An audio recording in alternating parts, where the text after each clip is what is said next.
Welcome back, everyone, to Red Spotlight. I'm your host today, Alexis Soto, and looks like I am flying solo today. We're going to try and see how this is going to work out because, near as I can tell, this is going to be maybe the only time we've ever done a podcast where it's just, you get me for the entirety of the time. But, I figured this might give us a chance to really dive a little deeper into what is going on in the inner workings of my mind, which, if I'm being honest with myself, sometimes I do wonder about, even though, of course, I live in my mind, but still, actually one of the best things that I heard in the past week was when Steven Spielberg was accepting his Lifetime Achievement Award in Berlin, and I think it was during maybe I'm mistaking that. It's actually a clip from The Fabelmans, I want to say the bonus features, where he's saying, how well do we really know ourselves? Yeah, and I don't know what the answer to that question is. I think, we know ourselves fairly well, but sometimes we can't really put into words exactly who we are, so we'll see how things go today. Of course, this is Red Spotlight. This is going to be episode 434. And we're just going to talk about where we are right now in terms of movies and where we think things are headed and how it's been like this year. Of course, a couple of things to keep you guys, to make you aware of course, later on in March, I want to say mid-March, we are going to have the Academy Awards, and we're going to get into how this awards season has really folded out in just a few minutes, but we are hoping, and of course I say hoping because, well, for any long-time listeners, you do know that, sometimes we do, unfortunately, have to delay our personal picks for our favorite films of the previous year because, of course, we want to, watch as many movies as we possibly can, and at least I've found, that the older we get, the less time we seem to have for that. So, but, despite that, I actually am quite happy with the amount of movies that I saw last year. And, it's kind of been one of the byproducts of doing this show for a really long time, I feel, back when we were doing this, I guess the first iteration of this podcast was the Barely News Crew, and that was a video form with Kyle and other friends before we had, Peter Martinez or Alexis Moreno or David Francisco.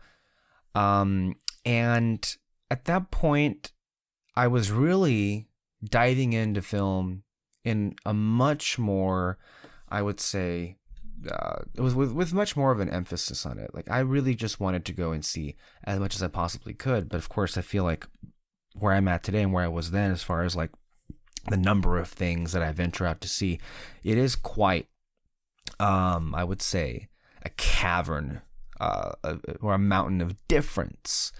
Back from, that would have been, I want to say, 2014, 2015. So we're looking at 7-8 years ago. Actually 8 or 9 years ago at this point. And I want to say, though, and I feel like the tapes, as we say here on this podcast, they will really kind of reveal how much a lot of us have kind of changed. In a way, we all change, and in some ways we don't. And it's a hard thing to really, quantify. I guess it can't because, and I was actually having this discussion, or I was saying this to some of the students that I happened to be with, that, and of course they're at the elementary level. It's you would be surprised, you really would be, how drastically your tastes in anything can change from where you are now to where you were 5 years ago to who you will be or where you will be 10 years from now.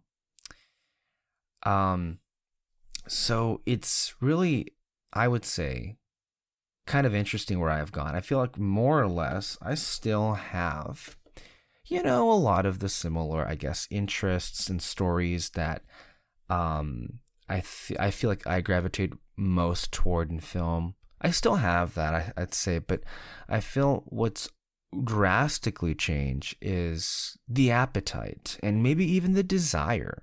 Like, these past 2 years particularly, to just, venture out there, go and try different kinds of movies that you would think like, well, that doesn't even look remotely interesting or entertaining or exciting. And look, I get it, because that's where I would come from for a lot of great movies that I never saw, in those early years from 2014, 15, 16.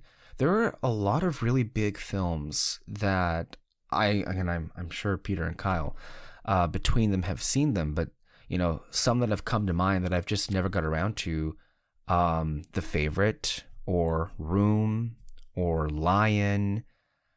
It's just a lot of movies that stick out over the years.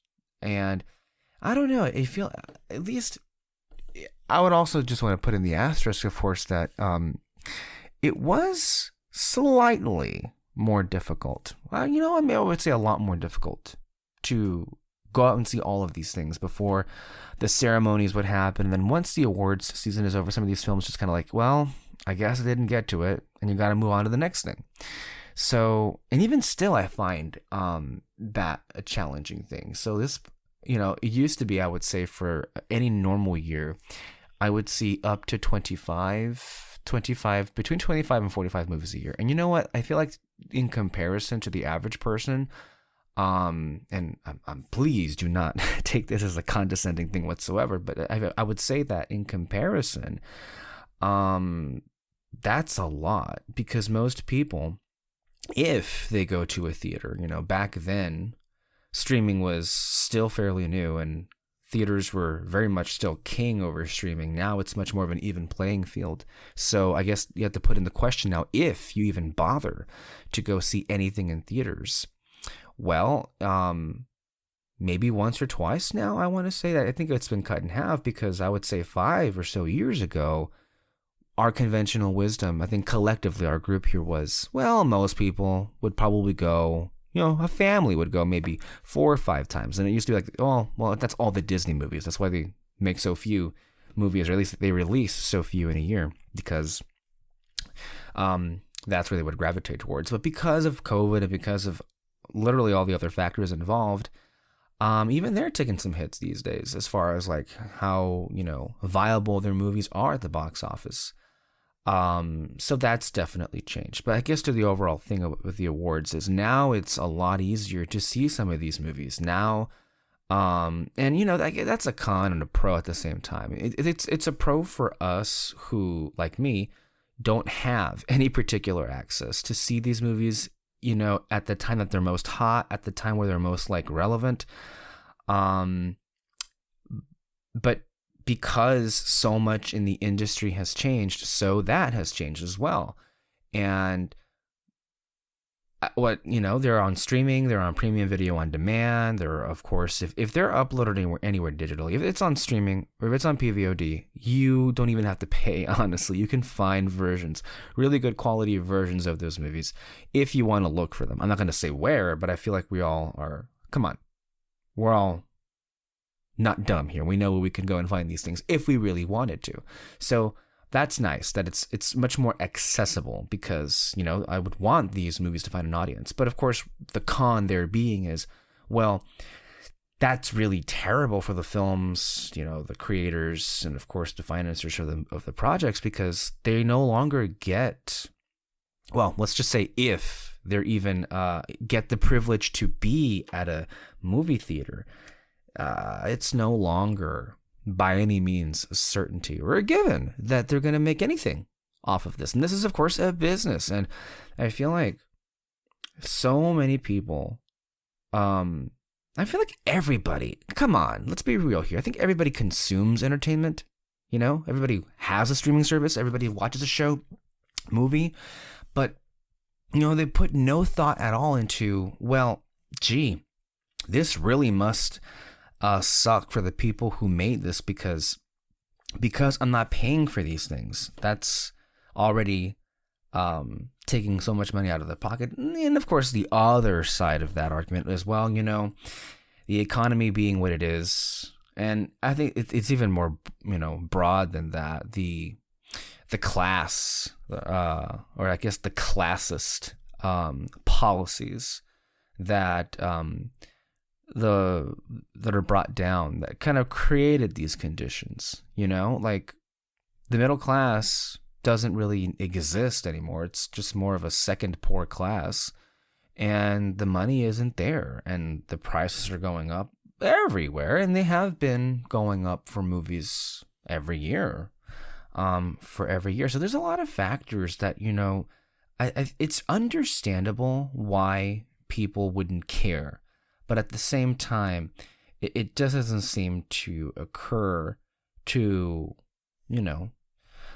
audiences in general that if they don't spend anything to watch entertainment, that's going to go bankrupt. And I'm not saying that they're ever going to go away, but, it is it's rather an unstable time right now. Nothing is really much of a guarantee because of this. And, it does make me feel sad because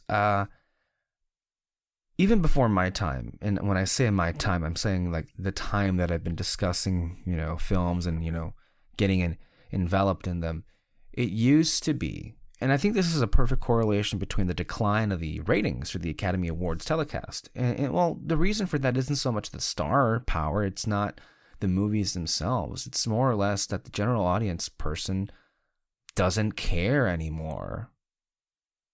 They just don't. In the same way, we used to be a rather culturally curious society when it came to film.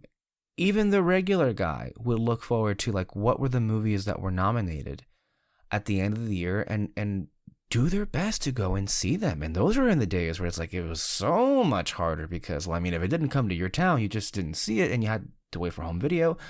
And if you even want to pay for home video, those are a very different set of circumstances now where we can just stream everything, So you'd think on that hand it'd be a lot easier to have a more culturally curious society as far as film is concerned, but that isn't the case, The 90s, I feel are really the peak of that. And of course, I was in the 90s. I was born in the mid 90s, so I can't really speak to having any kind of memories there. But I mean, when you later on in life, when I did go back and, experience those films, movies like Forrest Gump, As Good as It Gets, Titanic, Pulp Fiction, Independence Day, although that's not really an awards contender, it's one of my favorites. But the point there being is people would root and they would cherish this particular world, really, of movies. And people just have... And I'm not even saying this is exclusive or particular to movies, but it's like, it really is sad to see that throughout the decades, people are just like going back into their camps, staying there, and refusing to, at any cost, broaden their horizons.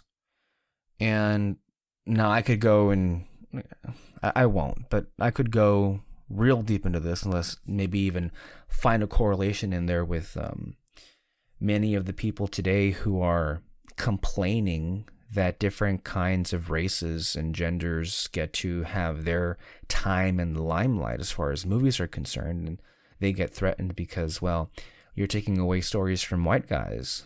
And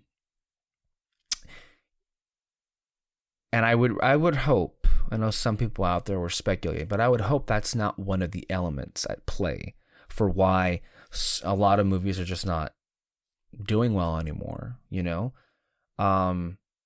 Certain movies that have come out in the last year didn't at all register as far as like an audience standpoint is concerned. And you do have to wonder, like, well, what happened? Where did we go? And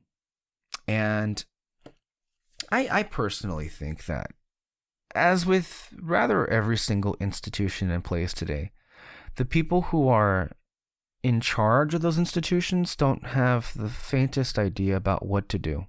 And anything and everything they do think would fix it, and they actually follow through with it, ends up being almost immediately misplaced from the start. And so it ends up failing. And I don't want to say it's a generational thing because it makes me feel like, well, it makes me sound like, well, those old guys, I think they're just fumbling the ball all the time. But you know what? They kind of are. And it's not just with this world. It's with all of the industries. It's everywhere. When you look at, the generation that is Gen X, like, Jesus Christ, dude, you guys just like drop the ball everywhere. And part of you, realizes that. And if you do try and care to fix it or do something to improve anything, they only end up making it worse. I could say the very same thing about where the democratic institutions are of a republic, the Supreme Court, the Congress, the White House, or the same thing when it comes to the news media or just about anything else. It's just, these people, they're inflicting a lot of real harm. And the rest of us, when the last of the millennials, or actually even more, I guess, Gen Z, when they come of the age where they're ready to inherit the world, I really do hope that we don't succumb to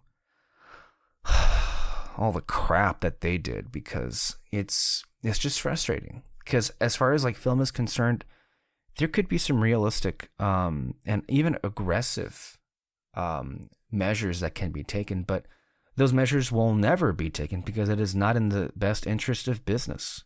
Which, if for any longtime listeners know, of course, I am allergic to that word, or rather, I hate it, and I hate it not because not because I inherently dislike the idea of capitalism. I think capitalism is, for the most part, as long as it's regulated, it's great. It really is. The problem is it's not. That's the issue here. And for all intents and purposes, our society is crumbling in large part because of the notion that somehow profit and business is before humanity and people. And even the arts, for example, contribute to the quality of life in ways that I think most people just, willingly overlook. And the movie studios, and I think director James Gray, director of films like Ad Astra or the most recent Armageddon Time and others, of course, he kind of, as a matter of fact, pointed out something that they should really consider at this point, which is just forcing it back. If the movie studios themselves banded together under the idea that film in general is going downhill, they could very easily unite and bring it back and force it back. And as far as like what that actually looks like is, well, right now, regionally speaking, we're all broken apart. Depending on where you live,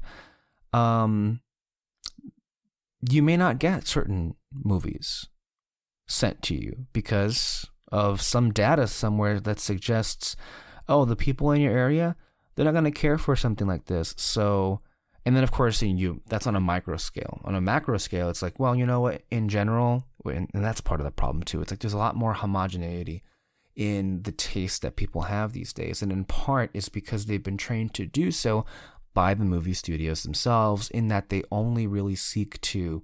This past decade has been horrendous in that avenue because of over prioritizing the production line, literally, but the manufacturing,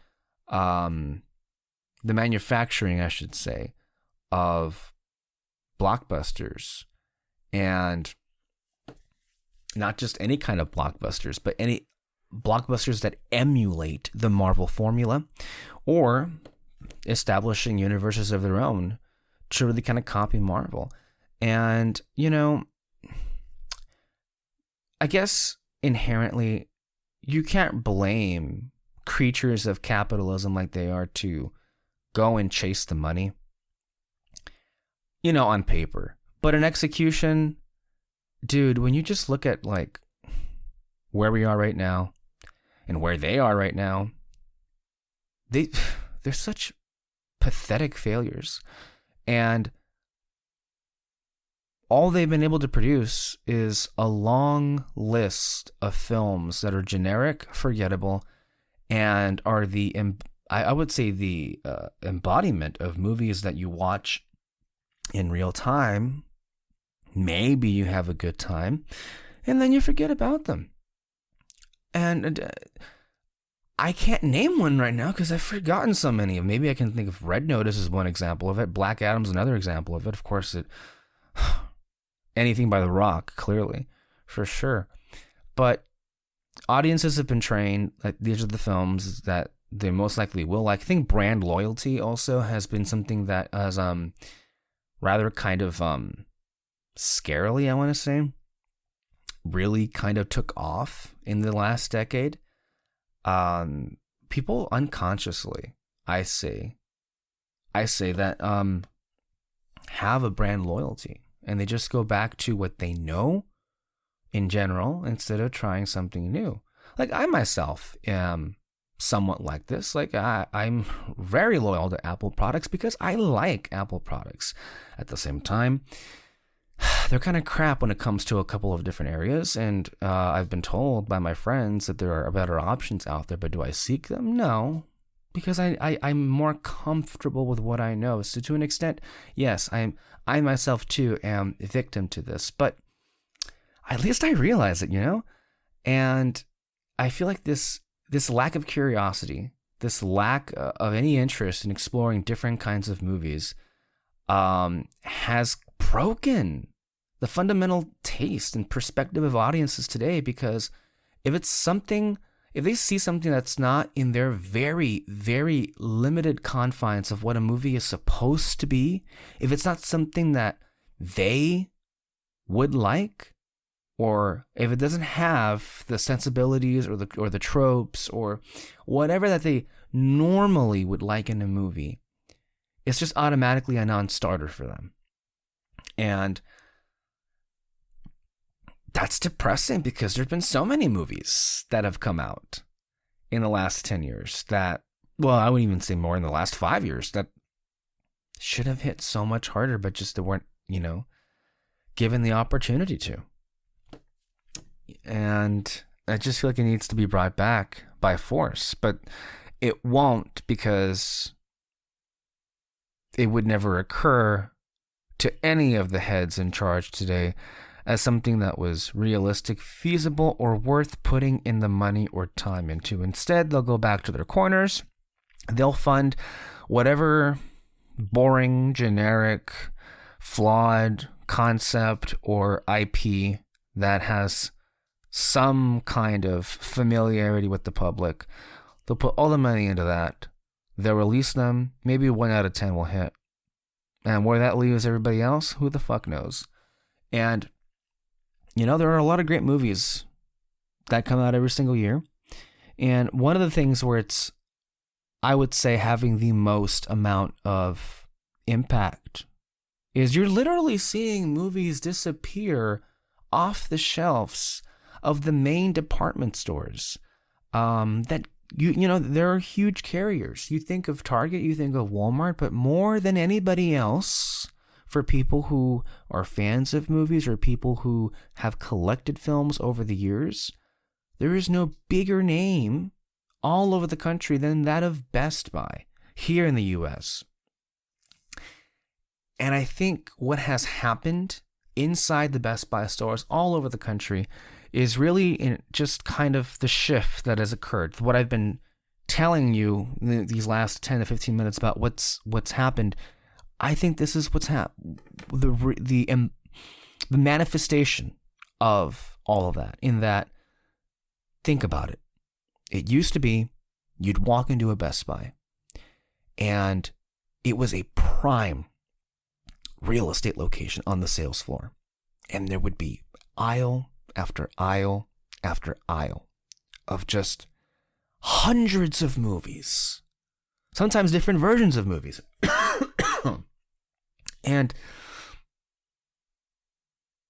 it would take you, it was almost like, for some people, I guess for us movie fans, it'd be like going to the library, right? You take your time, just slowly browsing, and just that experience of walking into a Best Buy and doing that, it's just gone now.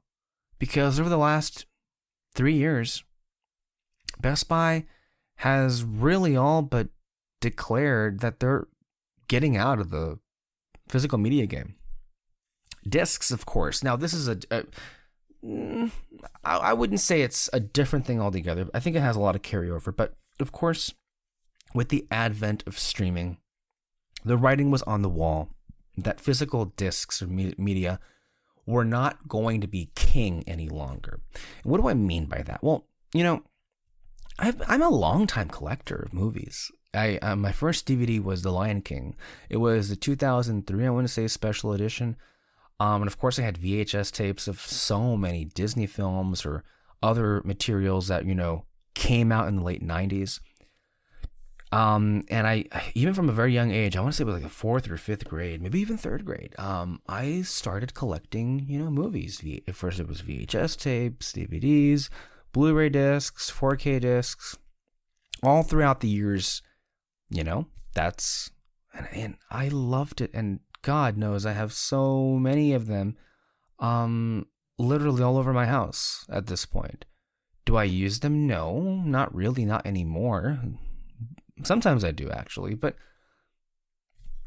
it feels more and more like those days are just gone, because where it used to be with Best Buy, there were aisles and aisles of like endless discs and physical media. Granted, of course, if you've noticed, I've noticed anyway, books and vinyls are still out there, and there's plenty of options there. But as far as movies are concerned, they were the top dog. And now, not only at my regional Best Buy store, but in so many across the country, it's the same story. There is, over the last 3 years, there have been like the space overall that is dedicated to movies has been getting smaller and smaller and smaller. It used to be that, those wonderful like prime locale shelves, or aisles, I should say, they were replaced, and then they were moved to the very back corner of my store anyway.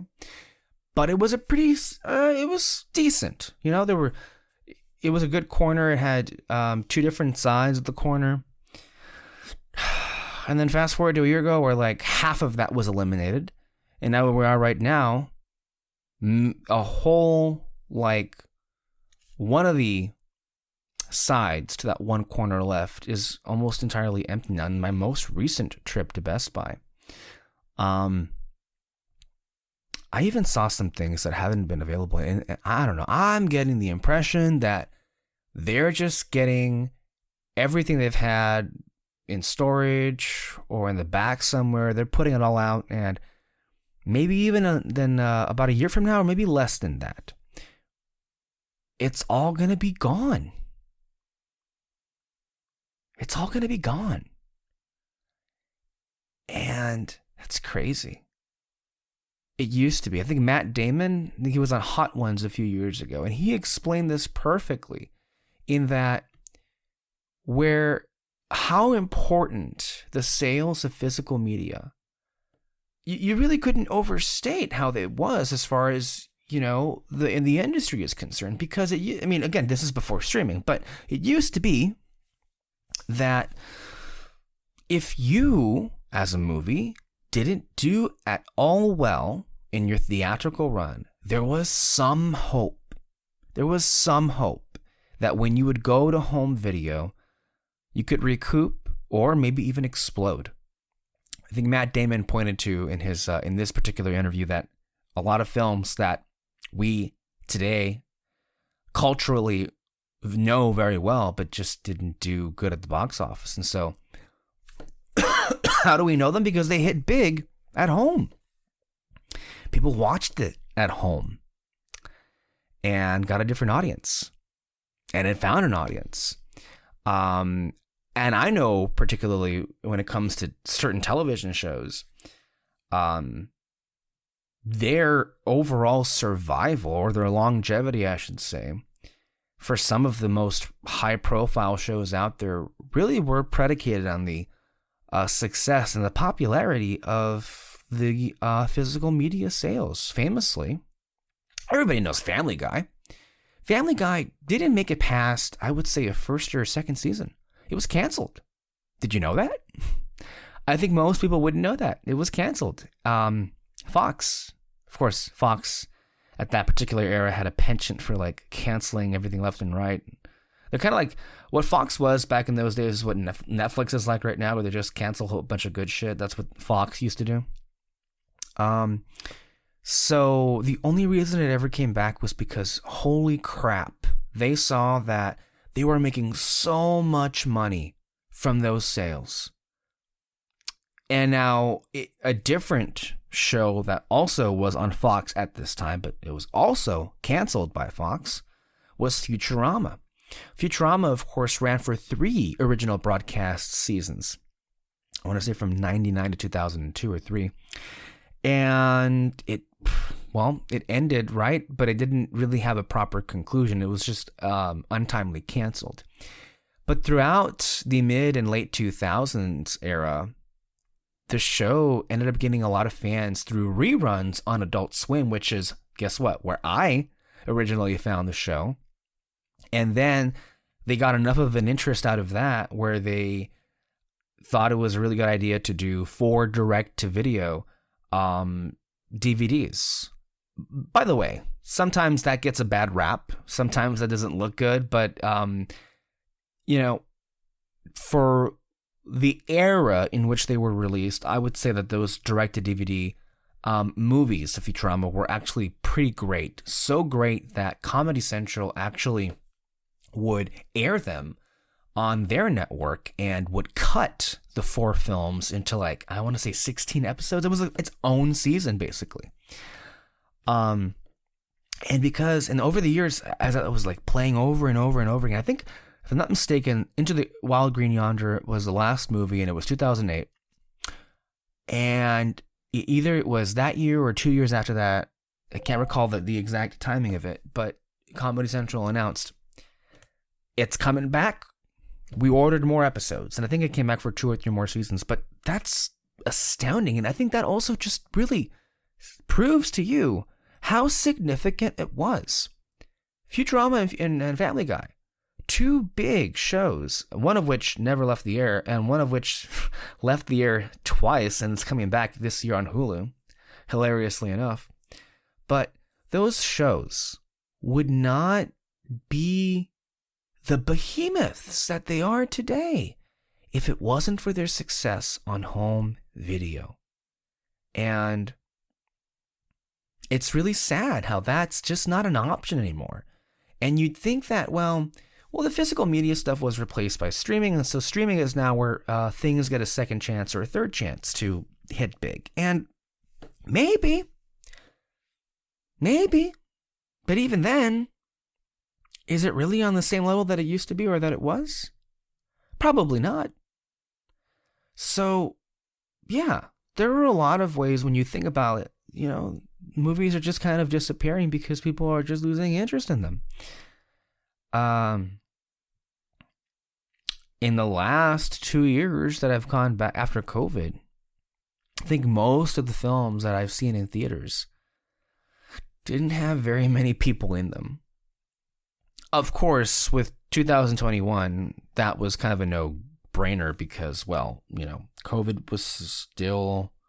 COVID was much more serious at that point than it is right now. And not to at all say that it's not serious today. It hasn't gone away. Perhaps we're building an immunity to it because of all the vaccines, and hopefully that's what happens. But I think it's pretty obvious now COVID is never going away. But I think the effect that COVID had to inhibit the number of people going to a theater, I think only now in like early 2023 are we seeing that kind of go away a little bit. And there's a lot of hope. I even saw a report earlier this week that put a lot of hope, honestly, because there's no way to know for sure, but because the calendar this year, as far as like the heavy hitters, films that more or less were designed to be 4-quadrant or 3-quadrant, the ones that are made to appeal to the most amount of people as possible, different kinds of audiences. Because we have so many of those this year and so many like one week after the other, this calendar year of movies looks the most like it did in 2019, pre-COVID. So, and as far as the first 2 months are concerned, it's looking like it is, because we've had several different films that are finding their audiences. A Man Called Otto, 80 for Brady, Cocaine Bear, Megan, Puss in Boots, Avatar, the latest Marvel movie, Ant-Man. There's been a number of movies that have been playing in theaters that are finding their audiences, and maybe this is the first sign that that a lot more people are coming back to films and to the theaters that they were. And I'm hoping and I'm hopeful that that's what the rest of the year would look like, but you really can't be too sure. But anyway, what I was saying is, I guess for me, what it is sad and it is depressing to see, people not care about it. But at least what I've been able to do is I've just doubled down on the number of movies that I see a year and the number of times I go to a theater a year. I'm not going to forget, of course, my first theatrical experience going back after COVID was A Quiet Place Part 2 back in, I want to say May or June of 21. But Jesus, if you thought I'd spent money, like a lot of money before COVID as far as movies are concerned, you don't know. I don't even know, because dear God, I would never think to count the money that I spent on movies, because to me it's like it's always well worth it, because I'm never like not going to be in the mood to go to the movies. And in particular the last year, and you may have heard me and Peter talk about this, I've invested a lot more in different kinds of theatrical experiences, not just seeing new movies, but seeing old movies back on the big screen that I'd never seen before in a theater, and then even venturing out to larger theaters, in more populated areas. I'm never going to forget seeing Jaws in IMAX at probably the biggest screen I've ever seen at Universal City Walk. I'm not going to forget seeing Avatar: The Way of Water in IMAX. Now, it wasn't true IMAX. It was in San Diego, but it was still like the biggest screen closest to me. And it was amazing. Of course, that being in 3D. And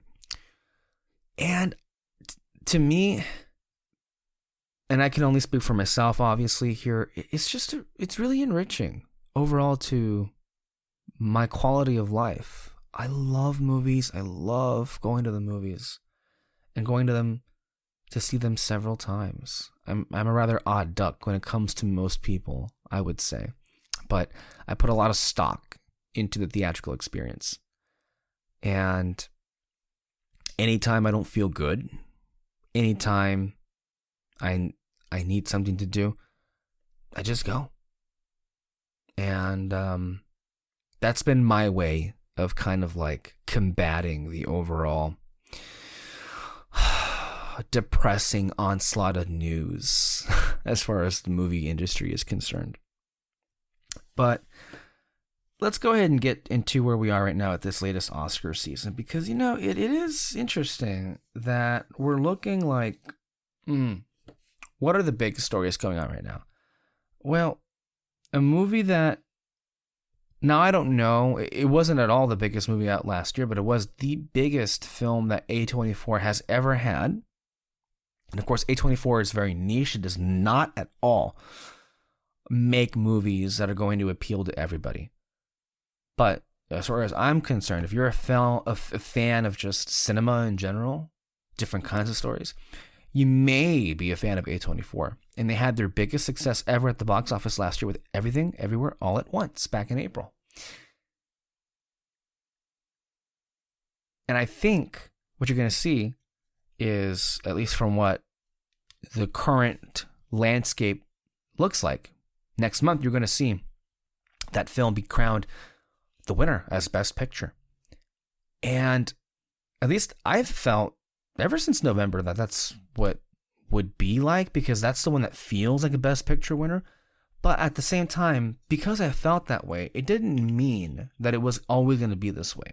And by the way, it still hasn't been crowned yet. There's still a chance that it would lose, but I don't see that happening, because my initial reaction coming out of that movie was it was a defining moment.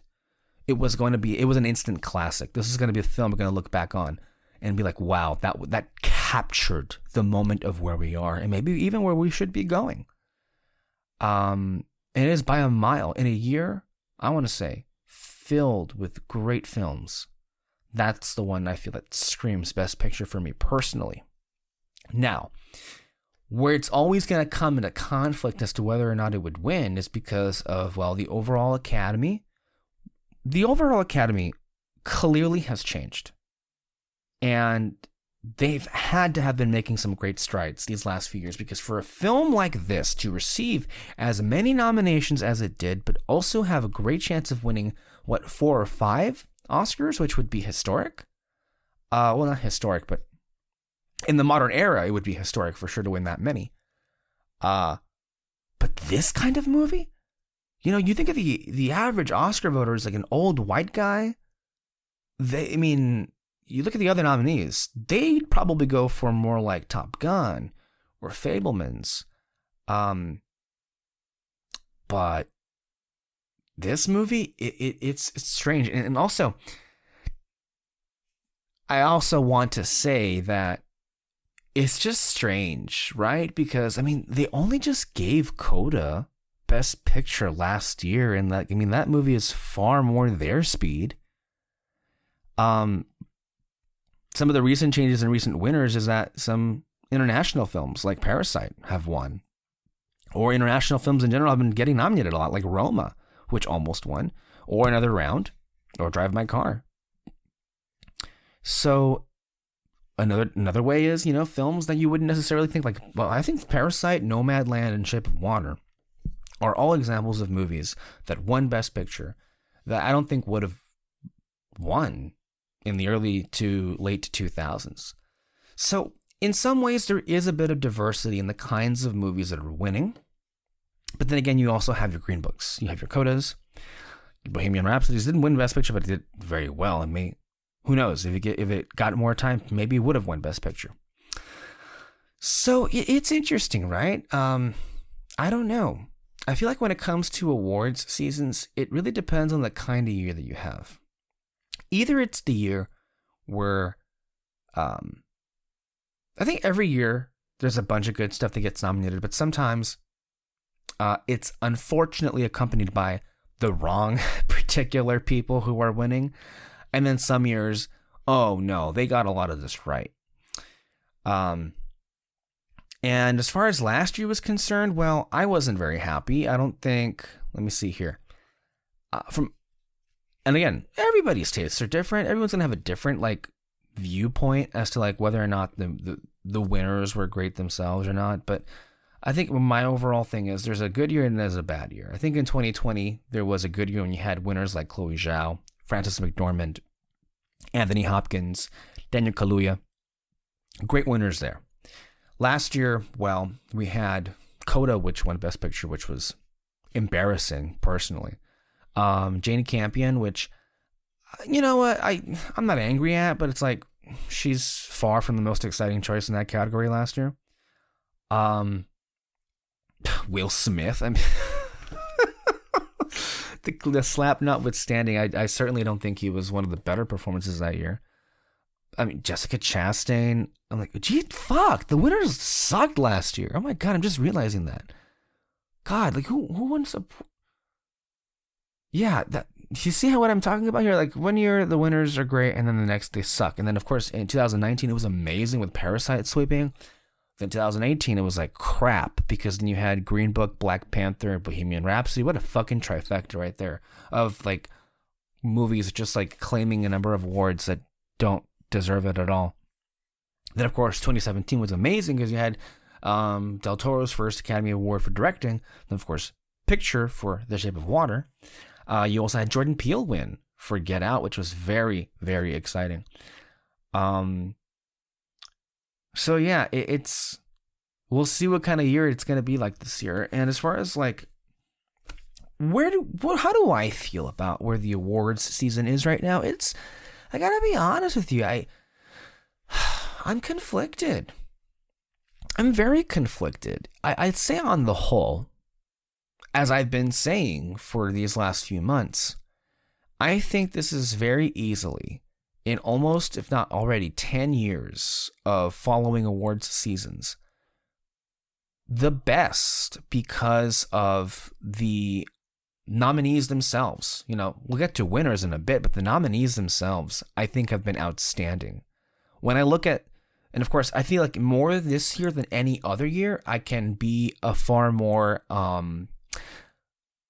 legitimate voice when it comes to this, because I've seen like 95% of the nominees, and usually I would see like 70 to 80%, but now this year it's like, no, I've seen a good amount of all of them.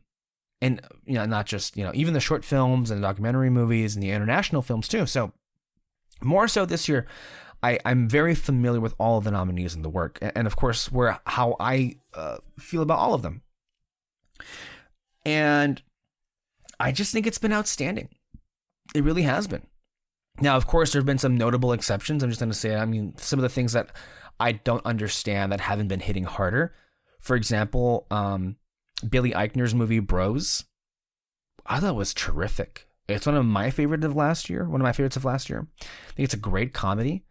I think it delivered really well, and it also produced an amazing song that was, you know, used in the climax of the movie. It was so emotional, and the idea that wasn't at all considered or put on the long list for best original song, it boggles the mind. And I think it's also, I think that in and of itself, amongst other factors, or I guess other examples, kind of proves to you that still, hilariously and I'd say kind of foolishly, the Academy is swayed by public opinion on some things, even though it makes no sense, because, like, you know, for the last few years, I think they've been getting a lot of good Best Picture winners and nominees, but none of the public really interacts with them. So I don't know why in some cases they do look at like how successful it was at the box office, but then in most circumstances they don't. That's always kind of like bewildered me. Now, what am I talking about? Well, this movie, it kind of got a bad rap when it came out because it didn't do well. And it became a story last year about like, why didn't it do well? And then Billy Eichner, I felt, was very emotional about, like, of course he would be, you know, why the movie didn't connect or why people didn't go see. And I feel like too many people were very dismissive of his comments. The idea that the movie didn't do well because it featured gay leads and it was a very gay story, I think has a lot of merit to it, more than we're willing to admit, more than we're comfortable to admit. And I feel like, you know, I saw that movie in theaters. That was one of the only films in my area where nobody was there, except me. Nobody was there. Now, I can't say for certainty, you know, and extrapolate my particular experience and say that that's what happened everywhere else, but I don't discount that it could have. That was certainly a factor. Of course, the timing is everything. It probably was not the best time to release that kind of movie. But I was put off by the idea that people were like really pushing back hard against Billy Eichner. I was put off by the idea that so many, particularly straight people, were like, well, hey, gay person, you can't say for sure this would happen, so don't, you know, call the rest of us homophobic. You know, it had a really bad taste to all of it. So that unfortunately overshadowed overall the movie and its quality. And so even though it got great reviews from critics, and you'd think it would have gotten some play, it didn't register anywhere. Love Is Not Love is an amazing song. It is a romantic, beautiful song, an emotional sequence, and the idea that that's like not at all a contender, when a lot of the songs that are included and that are nominated and that are contenders were just fucking end credits songs that nobody would remember or even associate with the film. Like, how many people actually associate like that Lady Gaga song, like Hold My Hand, with Top Gun? Okay, I think it was 2020. That was the year where they had a lot of songs that they were all from end credits, and like no, I didn't know like, they were from. Like what? And so I think it does feel like cheating that, because I mean I feel like best original song, the song should have a part in the movie itself. Yeah, I find that so particularly strange about why that's not so included. The other stuff is too, there are a lot of great horror movies every single year. And it is just a joke how the Academy just refuses, and I would say awards season as a whole, refuses to even look at them or nominate them. Some places I saw, like, I know I want to see the Critics' Choice Awards and the Hollywood Critics Association, they have, like, best horror movie. At least they have that, but now the Academy, look, they ultimately do not consider horror movies to be prestige. They consider them to be like cheap and lowly, and that's why you never see them at all included. And as far as like, well, they have a category called makeup and hairstyling. Well, I mean, some of the best stuff as far as makeup is concerned comes out of horror movies. Like, did you see Smile? Did you see the makeup? Also, did you see, I mean, you didn't see Smile at all, but like, I would say that as far as sound design or sound editing is concerned, that was one of the better movies, because literally half of the movie was like getting to unnerve you with random sounds like a car horn or a train in the most like inauspicious moments. I personally feel that is worthy of recognition as far as sound and makeup is concerned. And getting back to original song, look, you probably can't get a better example of like a song, an original song being imbued into the DNA of a movie than Turning Red. Nobody Like You, or You Know What's Up, Fort Town. I mean, those were great songs. And then also, it's even more of a mystery because look who composed them. Phineas and Billie Eilish. And then also it was Ludwig Göransson, who is nominated every year. I think he's also even nominated this year for Lift Me Up, because he composed it as well. So it's like there's talent here that have won in the past. They're collaborating and it's not even included, and I can't help but wonder if maybe it's too poppy for them, or maybe it also could be that Turning Red itself didn't get a fair shake. It was on Disney Plus and it did very well and continues to do very well. And I think it, unlike Bros, it had a cultural impact of some sort because it was a Pixar film and it was on Disney Plus. So it had a much bigger platform than Bros ever would have had. At the same time, when it came out in March, the original headlines, like, if you don't get the best of headlines on your first few weeks out, but you get hit with a fucking not a Rotten Tomato, but you get hit with like a controversy or some kind of, dark cloud over you, then things kind of don't work out in your favor. Like, before we even get to Turning Red, look what happened with Nope. Now, Jordan Peele not only is a previous nominee, he's a previous winner for Best Original Screenplay with Get Out. Why is it that this movie was nowhere to be seen? Now, to be credit, some places did, give it its recognition. I believe it was also included in AFI's list of best movies of the year, the American Film Institute. So there's that. But what happened with this movie? Well, inherently, it is a sci-fi film meets horror. Those movies don't do well at these places ever. So that's not good. Well, it's Jordan Peele. It's kind of like, it has like a name attached to it, so you think it would. Well, unfortunately, when it came out, it didn't do well at the box office. So that's one ding.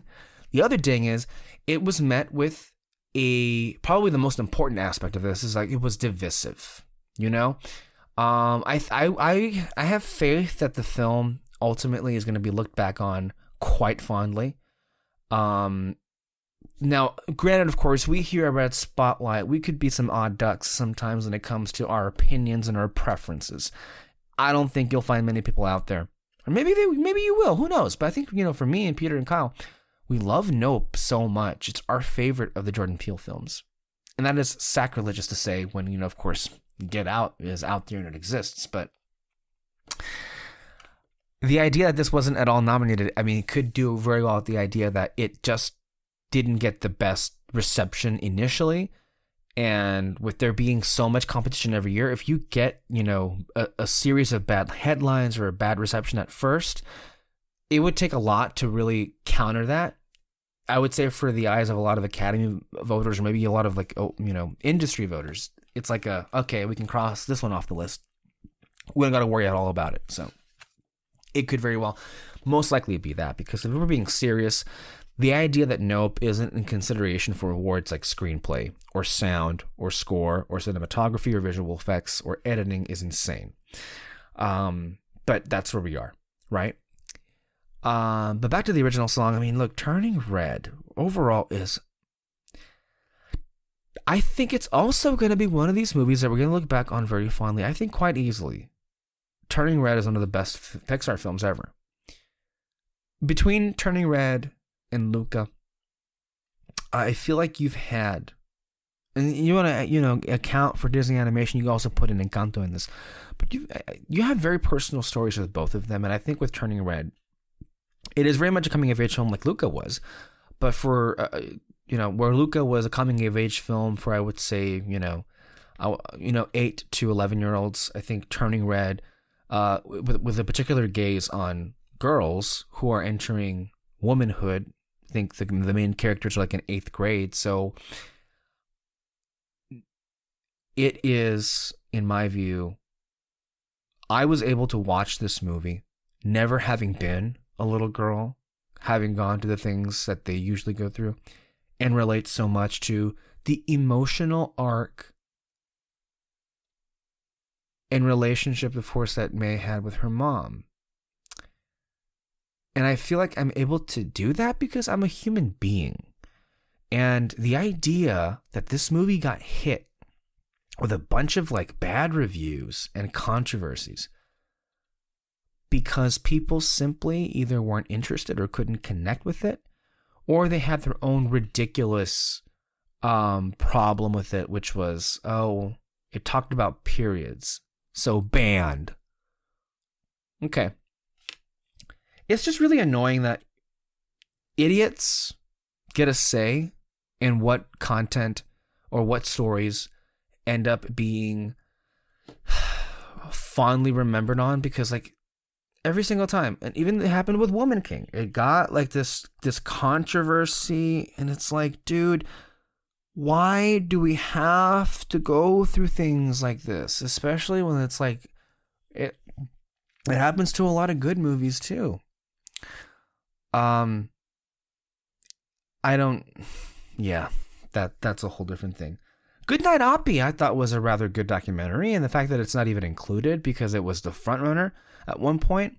Again, I'm sure if you've listened long enough, you've heard us talk about the idea that, well, if a front runner is declared early on with, really with anything, Best Picture for one, we'll get back to that in a bit. But for documentary, the documentary bench will punish you. It's hey, don't you dare try and tell us how we feel, so we'll just snub you on purpose. But ILM did some great shots, VFX, when it came to Oppie. I feel that should have been included for Best Visual Effects. It shouldn't always be dominated by the big fucking movies. But of course, we know that it's constructed that way now because they were so offended years ago that Ex Machina even took the trophy at the end of the day. Where the other big budget films like Mad Max or Star Wars were not winning. So again, that also just tells you that the Academy, for as far as they've come, they still have a long way to go. That's for sure. Good Luck to You, Leo Grand is another movie that didn't at all get a fair shake. If we're being serious here, it should have been included in the discussion.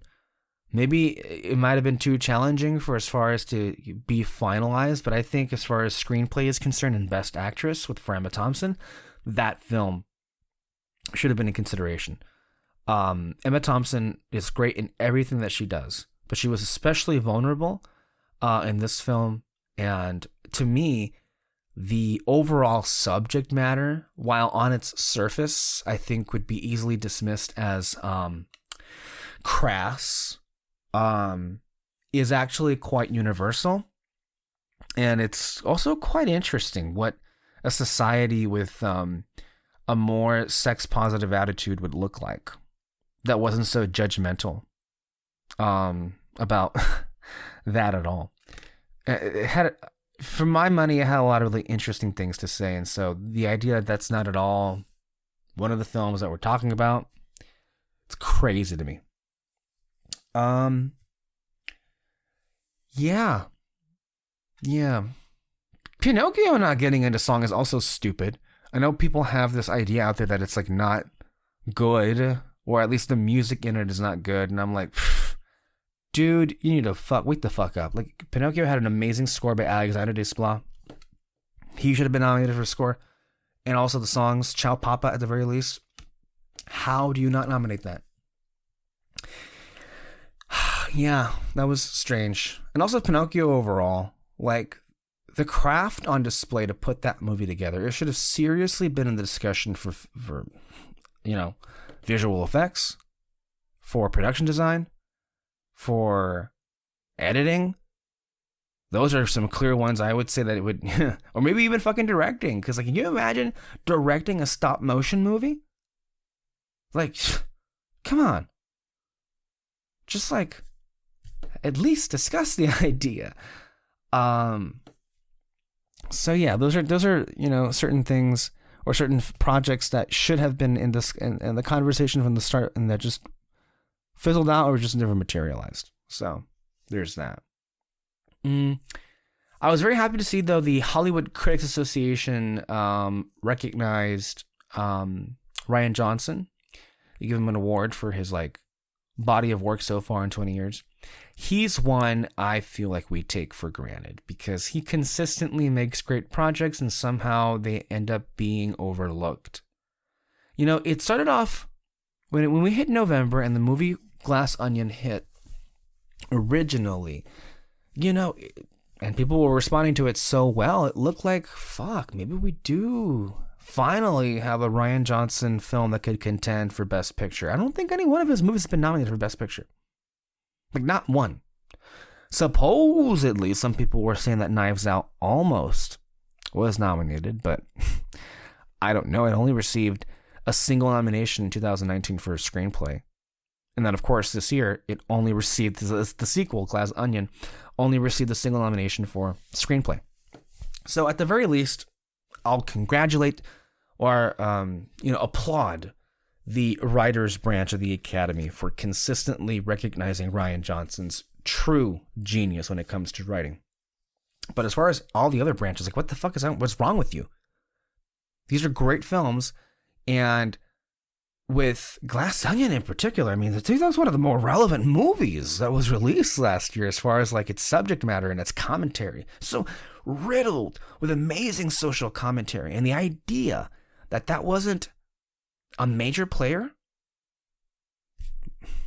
Oh, and of course, we've been on this train all year long, but while I, for one, applaud the inclusion of multiple outstanding blockbuster films, like the $2 billion grossing Avatar: The Way of Water, Top Gun, which was the first, I guess you could say, action drama film that brought back older audiences to the theaters.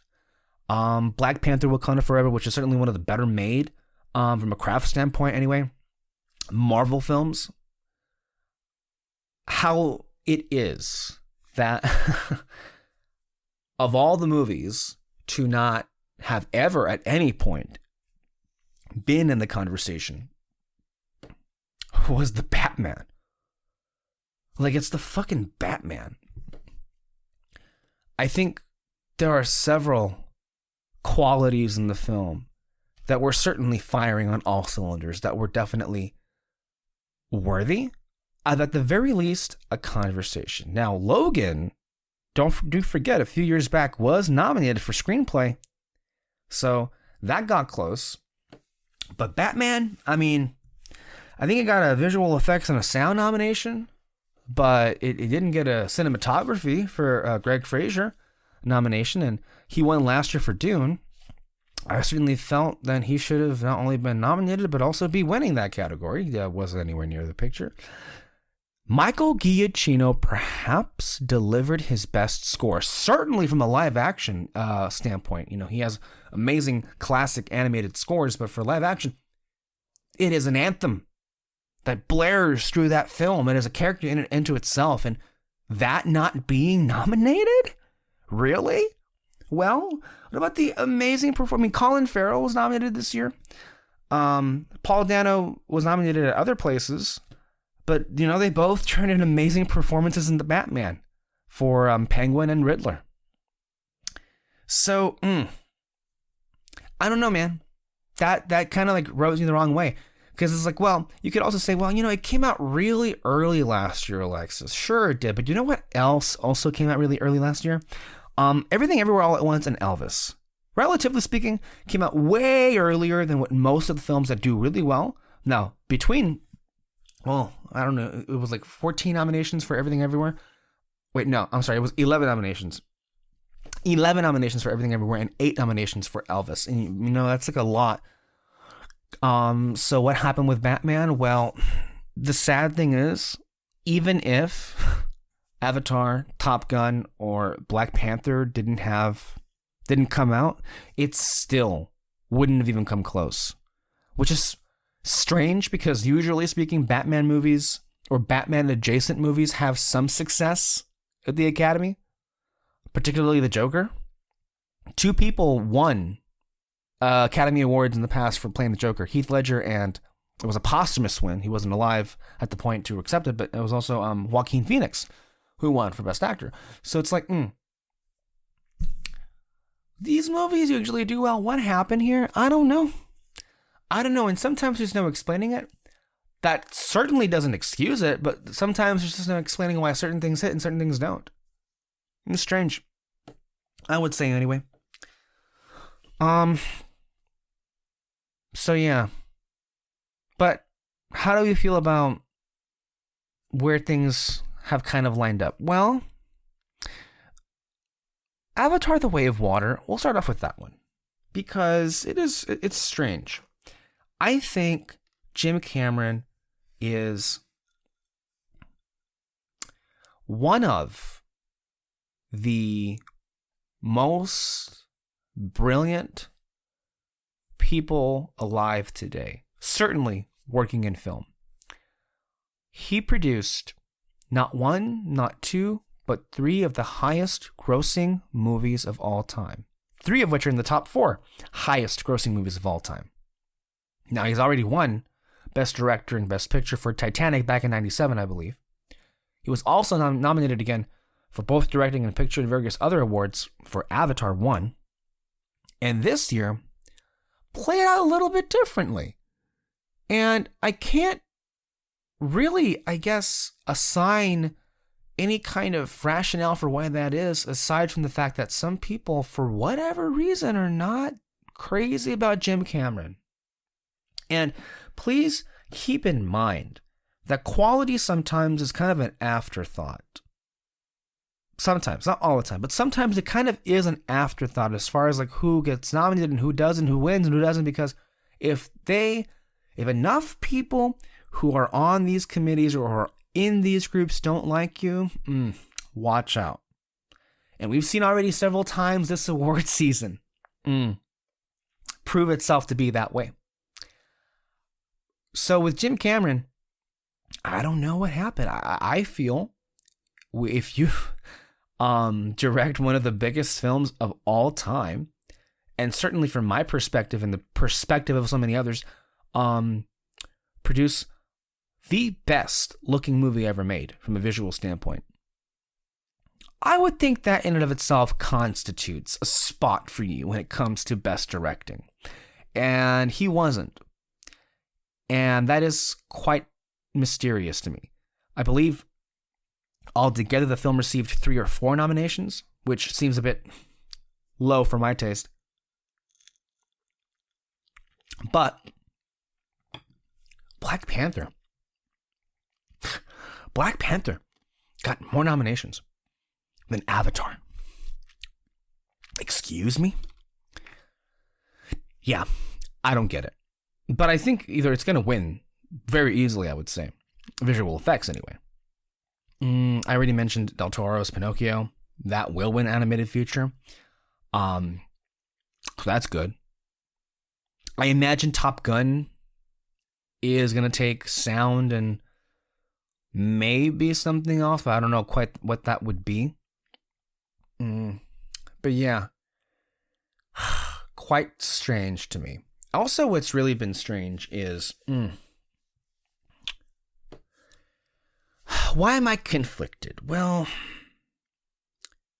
on paper, but not just on paper, I legitimately adore Everything Everywhere All at Once. I adore everybody in it and what it was able to accomplish. And I wanted to win Best Picture, but at the same time, I don't want it to win everything. I think there are other people who maybe, I'm not going to say, well, they're more deserving. I'm just going to say, well, I would like to see this person win. More so, I would like to see this movie get something and not walk away empty-handed, is maybe more so my rationale. But then I also think to myself, maybe you're being too greedy here, because like those other films that you're complaining about not getting anything, well, they've already gotten some things this award season. So even if they walk away empty-handed Oscar night, it's not as if they were ignored across the board. So there is that, But I don't know, man. Maybe it's just me feeling a bit like, well,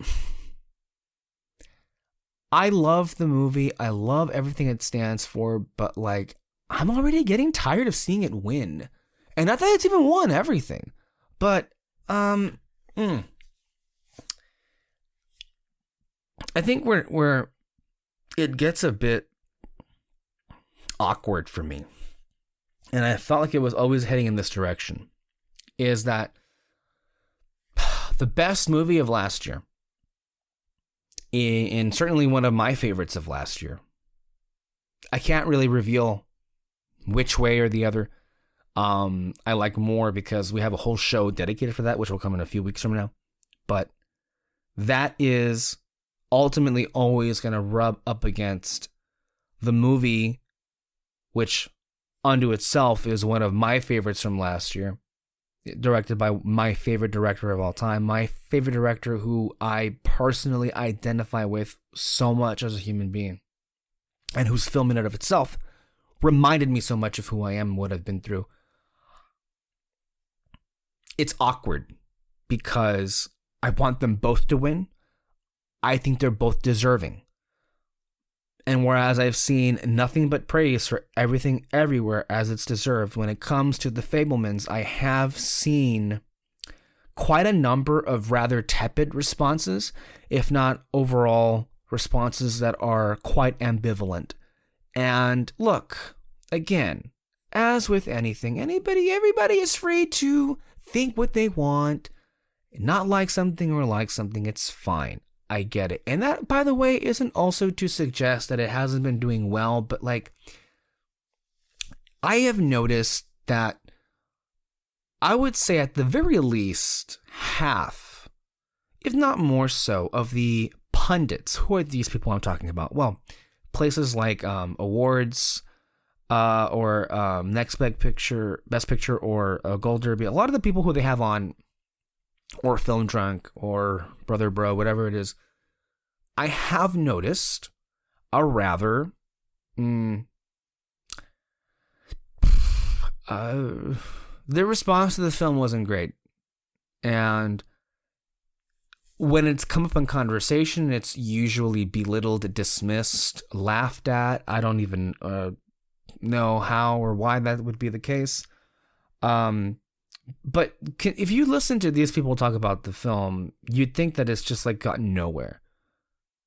7 Academy Award nominations, winner, Golden Globe Best Drama, winner for Best Director Steven Spielberg there at the Golden Globes and other places. Not too many other places, but some other places for sure.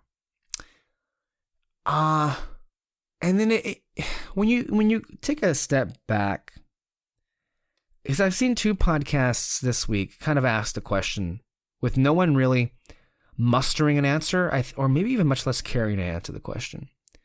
The idea that Steven Spielberg made a movie about his life, and it's as good as it is not going to win directing? That is strange. And I guess is the overall question as to whether or not Spielberg would ever get an Oscar. That too is a bit strange. Why? Again, sometimes it's just timing is everything. There may not be any rhyme or reason to it. Sometimes things hit and sometimes they don't. But this literally is, in some ways, as far as like how it was made, or maybe even less that, but more so what it looks like anyway. You'd think that these groups would go crazy over this movie, and I think it was Pete Hammond from Deadline who suggested perhaps the film bombing at the box office got things off on the wrong foot. Which, if that's true, is infuriating. Why would that have anything to do with quality? As far as why something does good or not at the awards, it's still unbelievably annoying to me. But okay, that's one of the things. Yeah, it didn't do well at all. I think it only made like 16 million at the domestic box office altogether, maybe 30 or something, 35 million at tops. It didn't do well at all. Nobody saw it. Okay. Certainly, I think it speaks to maybe the film itself is just not connecting with as many people. And I don't know. I just feel it is really unfair to compare this movie not against its primary competitors, but against Spielberg's previous works. I mean, if you're going to have that discussion, that's just not... That does the movie no favors, at least when you have one of the best directors of all time. But, throughout the award season, I have stumbled up on a couple of different things.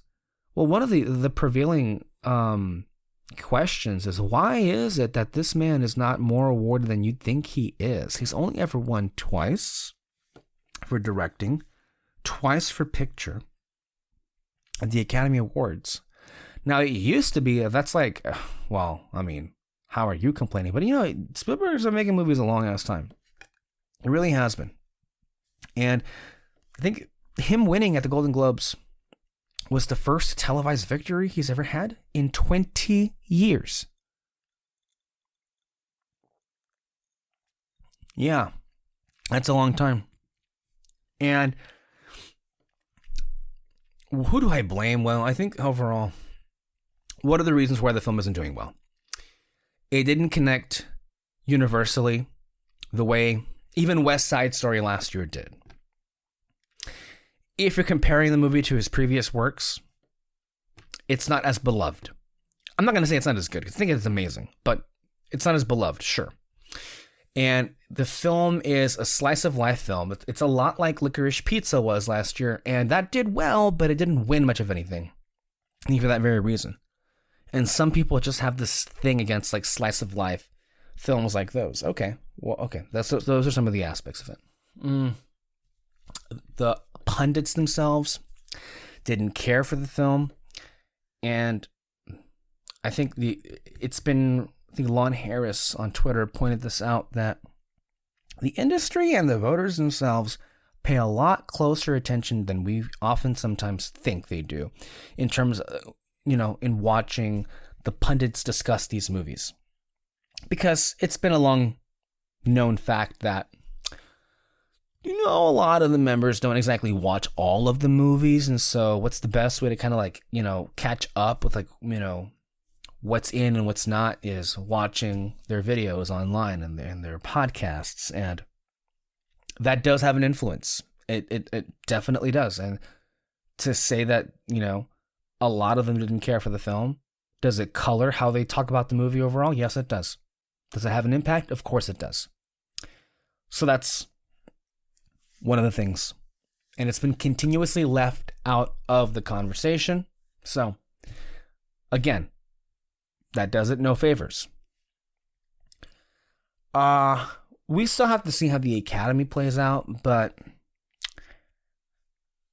I would say as far as the acting categories are concerned, those are the most where BAFTA, and BAFTA is basically the British version of the Oscars. That's where they have the most, the carryover, between winners. But I felt for a long time now that BAFTA really hasn't had much carryover with like what the Academy does. A lot of the pundits, however, they would vehemently disagree, and they would point to it as the most, or one of the more reliable guilds, quote unquote. I say guilds in quotation marks, or a precursor, if you will, to see where things are going to go. And when the nominations came out and Steven Spielberg was left off the list, and The Fabelmans was, basically left off many of the categories, a lot of them were like, it's over, it's done, he's not winning, and he's at risk of not being nominated. A lot of people were like that. And I was thinking the entire time, bullshit. That's bullshit. Why is it? Because I'm on film Twitter all the time, so a lot of the statisticians who keep track of, all of these groups and their habits throughout the decades, one of them tweeted out that this body, the BAFTAs, have not been crazy about Steven Spielberg's films since Saving Private fucking Ryan back in the late 90s. Last year, Spielberg was nominated everywhere for directing West Side Story, except, guess it, of course, the Brits, BAFTA. They did not like him. I feel, more than any of the other groups, they clearly don't like him as much as everybody else does. Because how else do you explain it?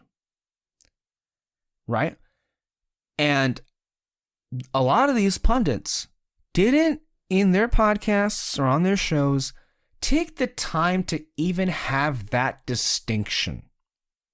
And so when you don't have that distinction, all it does is hurt the film by you not saying the full truth, which is, look, these people have not cared for his movies in a long time, and he's been getting in other places, everywhere else, with his previous movies, West Side Story, The Post, Bridge of Spies, Lincoln.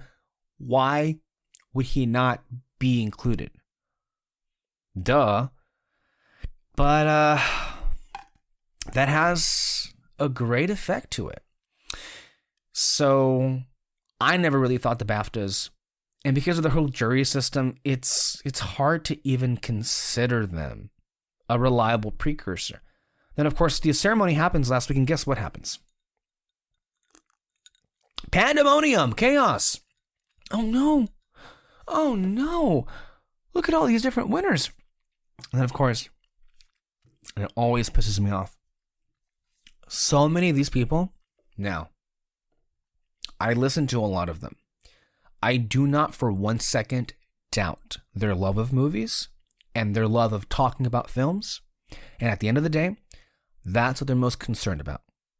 However, quite literally for all of them, it is part of their job description to be obsessed about predictions.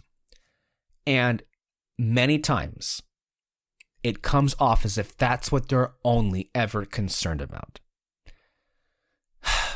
So, when particularly films like All Quiet and Banshees and Elvis were overperforming at the BAFTAs to such a degree, and it's so annoying because it's like seeing chickens run with their heads cut off all the time. It's like, oh my God, All Quiet on the Western Front won like 7 awards, and it won Best Director and it won Best Picture. This changes everything.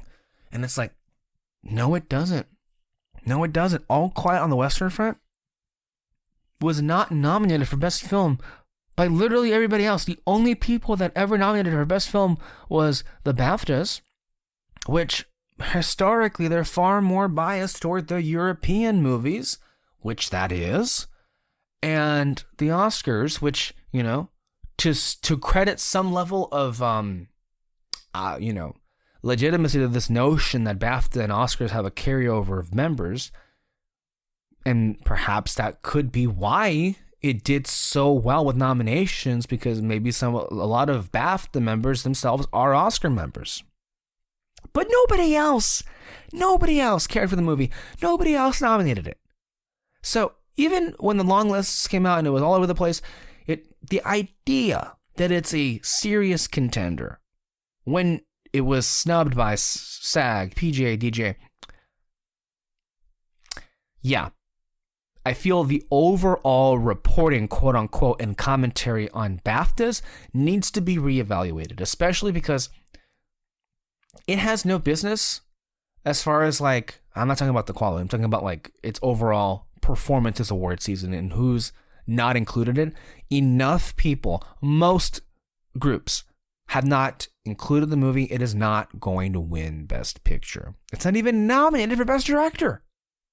So it's very frustrating to me because I adore Steven, and I think this is his most personal film, and I think it's one of his best movies. And I think, with the exception of maybe one other of last year, it was among the better movies of the year. And it's just kind of sad to me how it was primed to have all this success, and then he's just an afterthought. And it gets to a point where you get to be somebody like him, and look, yeah, he's won in the past, he's got the name, he's got the legend. Why should we care? Why should anyone care to hand the man any more trophies? I don't like that kind of thinking, especially because it's always usually used to bring down somebody I personally love, whereas that logic is nowhere to be seen when it comes to other people. Who am I talking about? Well, I mean, Frances McDormand, or this year particularly Cate Blanchett. Now, I've made no secret that I feel like, Michelle Yeoh gave the performance of a lifetime, and she should win for Best Actress.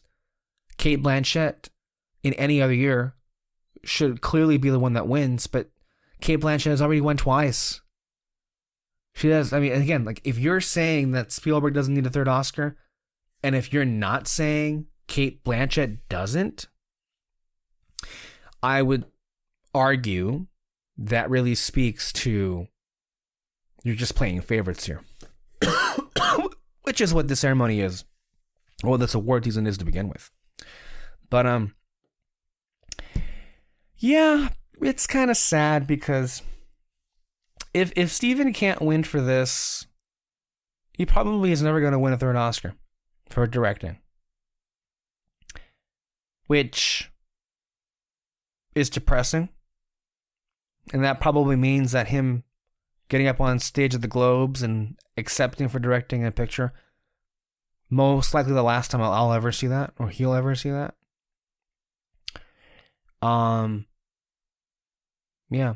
Why is it that Jane Campion last year, even though her film bombed across the board on the actual day of the award seasons, why did she, and even more so, why did Kenneth Branagh, why did they get to have Oscars for films that are basically got the same treatment that Fabelmans is getting right now? Why is it ultimately? Really, the answer is timing. It's the year.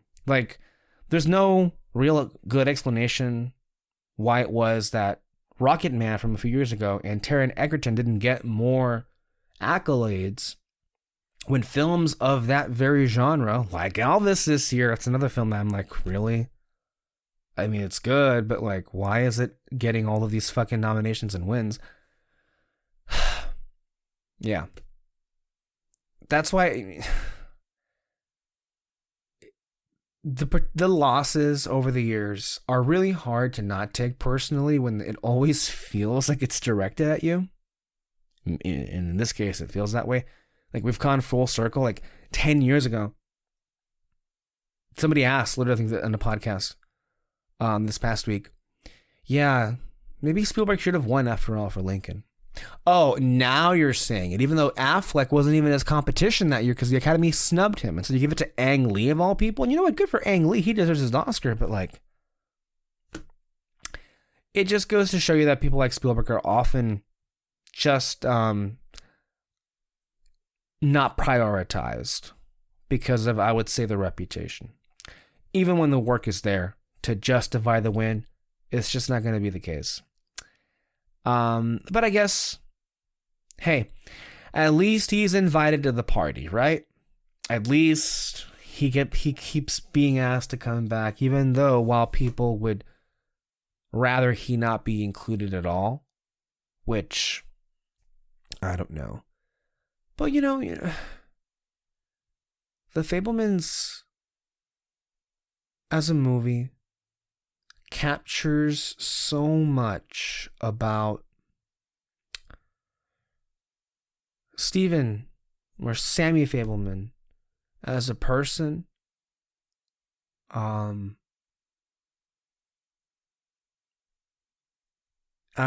don't understand, like, and it's like a movie like Boyhood, which coincidentally also didn't have the best of outcomes when it came to awards, but yeah.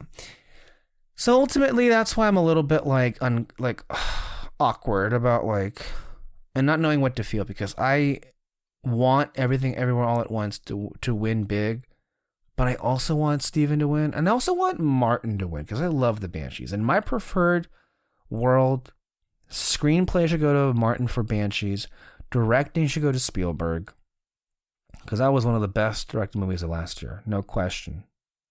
And picture should go to Everything Everywhere. But more importantly than all of those, Michelle Yeoh should win Best Actress. She gave the performance of a lifetime in a film that defined a moment, an era, a generation.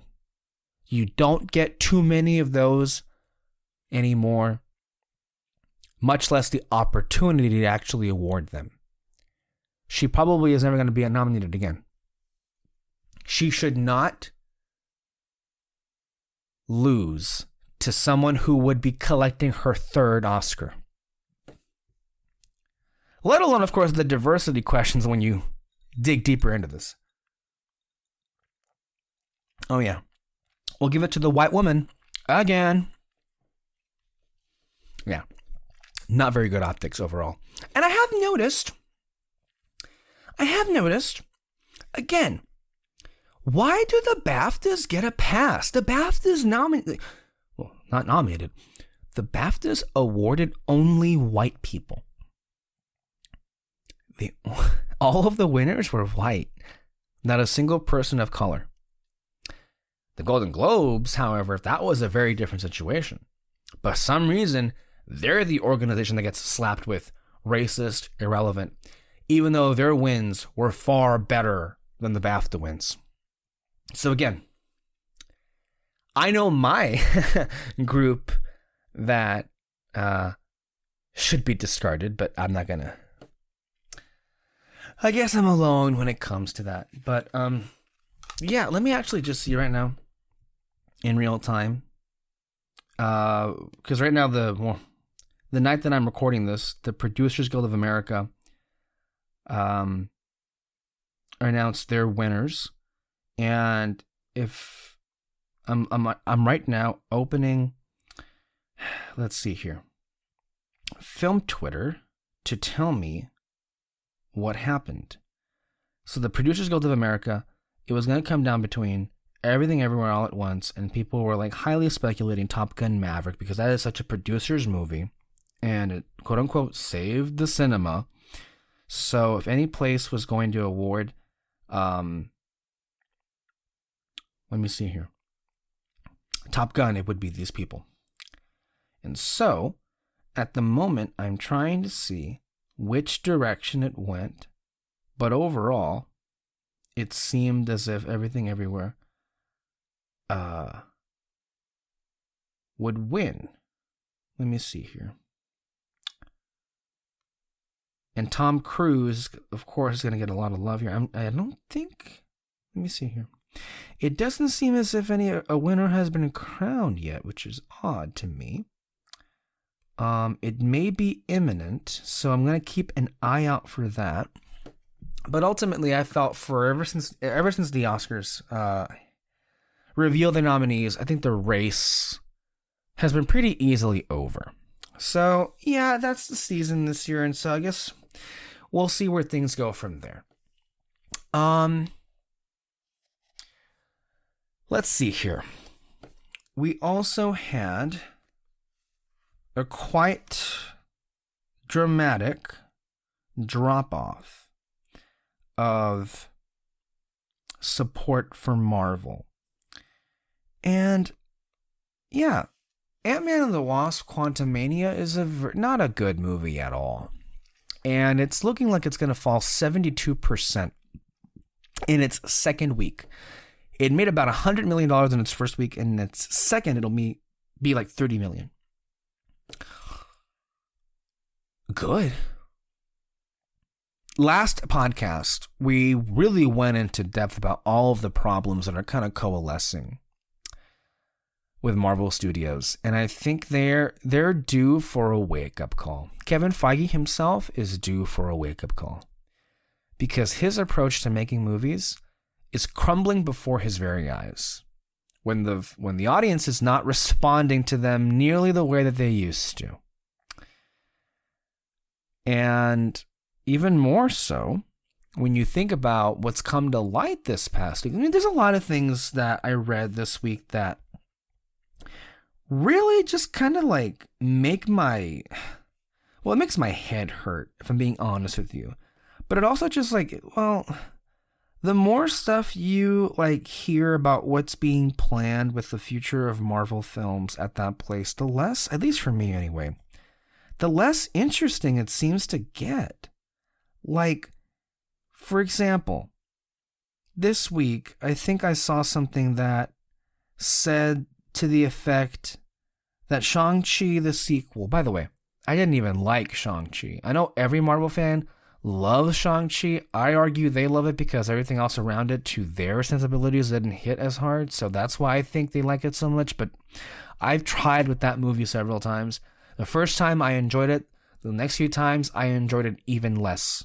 So, but what did I read about it? Well, in the background, there was this leaker last year that got into some trouble because I think one of the creators of S.H.I.E.L.D., I believe it was Marissa Tancharoen, openly negated with some of the things that he was saying about S.H.I.E.L.D. being brought back into the fold. I mean, the Agents of S.H.I.E.L.D. characters and lore being brought back into the fold in future installments of the MCU. And then he unfortunately got harassed by a lot of people because of that. And so he went offline for a bit.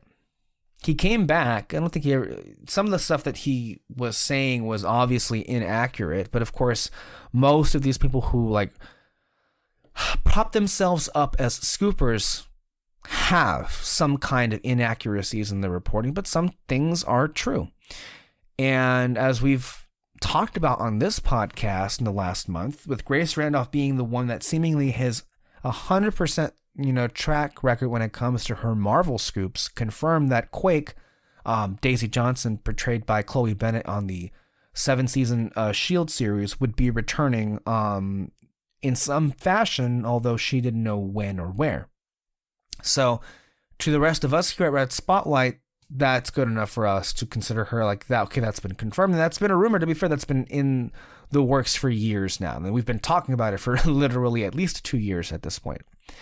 So, well, one of the things that he was going off about, this particular leaker, the Watch or whatever he's called, was in reference to something called Agents of Atlas, which was a team of primarily Asian superheroes, Shang-Chi included, perhaps even Quake, going off into some kind of mission. Well, one of the rumors that was out there this week involves Shang-Chi, particularly the sequel, which also, to catch you guys up if you forgot, the director of Shang-Chi, Destin Daniel Cretton, inexplicably was hired to direct Avengers Kang Dynasty. But before then, at the moment, he's working on a Wonder Man series for Disney Plus that is supposed to also work in service of setting up this dramatic event between Kang Dynasty and Secret Wars. Well, one of the things that pertained particularly to Shang-Chi was that it was really not going to be a sequel, or at least a Shang-Chi story. It wasn't going to be at all a standalone film. What it was saying was that it would be, what's it called? A time travel movie? Well, I think I'm getting that mixed up here. It would be a team film, a team event. And that, here it is. So Shang-Chi 2 will lead a team of, never seen this word before, Asiatic superheroes on an adventure through time. Okay, a couple of things there. So it's another team film with Shang-Chi leading it. I think inherently, by design, they would be a better service to stay away from those kind of movies. Like, stop stuffing your films with so many side characters that your main character is left with nothing to do. But then again, if you don't at all try and write a kind of arc, and if you never want your characters to change, then this is why you end up doing this. Maybe this is the method to their madness. They're so unconcerned with like the direction their characters go in, they just take the opportunity to distract you by throwing so many side characters in there. So perhaps that could be the rationale for this movie. Also, adventure through time? I feel like they kind of already had their time travel movie, didn't they, with Endgame? And I guess if you're thinking about where this comes into play, well, this very clearly feels like, considering that this would very likely be directed by Destin Daniel Cretton, of course, the guy who's directing the Kang Dynasty movie, this would likely appear to be, anyway, a setup for Avengers Kang Dynasty, which is great. Just, yeah, it's wonderful. More fucking movies that do nothing but set the next thing up. Gee, why didn't I think of that? Yeah, just throw it on the frickin' barn burner.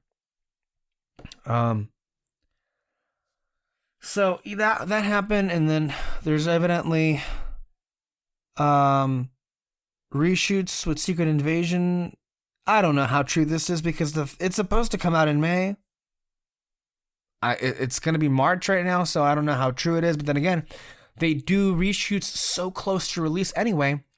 I want to say it was like in January where they reshot the whole ending for the movie Quantumania.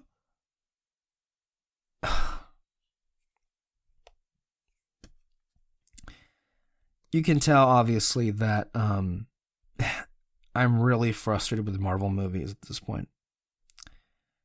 And personally, I feel like I have every reason to be. So, we're going to see where this thing goes, ultimately. But here, I'm going to just play with you some clips also related to the subject that make my head hurt because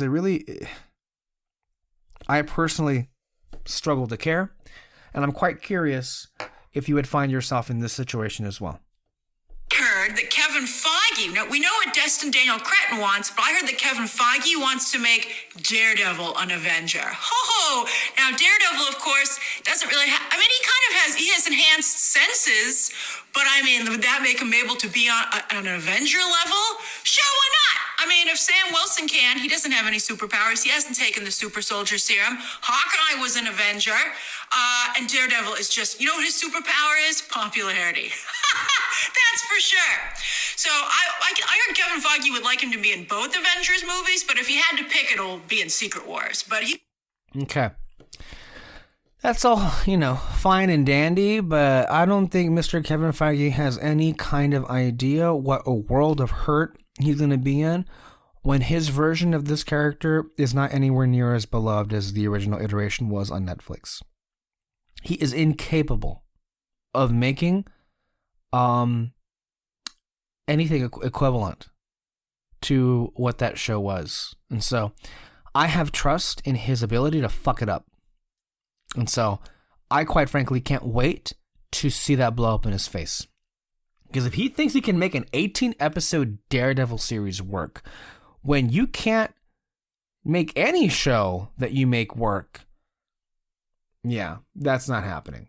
And then there's this stuff that when you hear it, it's like, okay, well, why? And then also, where are you going to have the time to do all of this?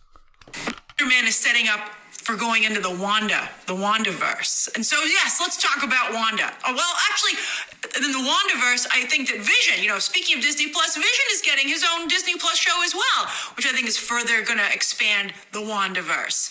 And that show is on the West Coast. The Vision show is rumored to be on the West Coast, just like Wonder Man is. And Vision Quest, which is what the name is for it is right now, is probably either going to set up West Coast Avengers or Young Avengers. I think people want to see it set up West Coast Avengers because that would involve Wonder Man and Wanda, but Vision was very heavily involved in both those teams. We'll see. Let's see. I think Kevin Feige can't have projects check off so many boxes, so they should make some decisions. Yeah, they should make some decisions, and a lot of the projects that they've announced, I think have really I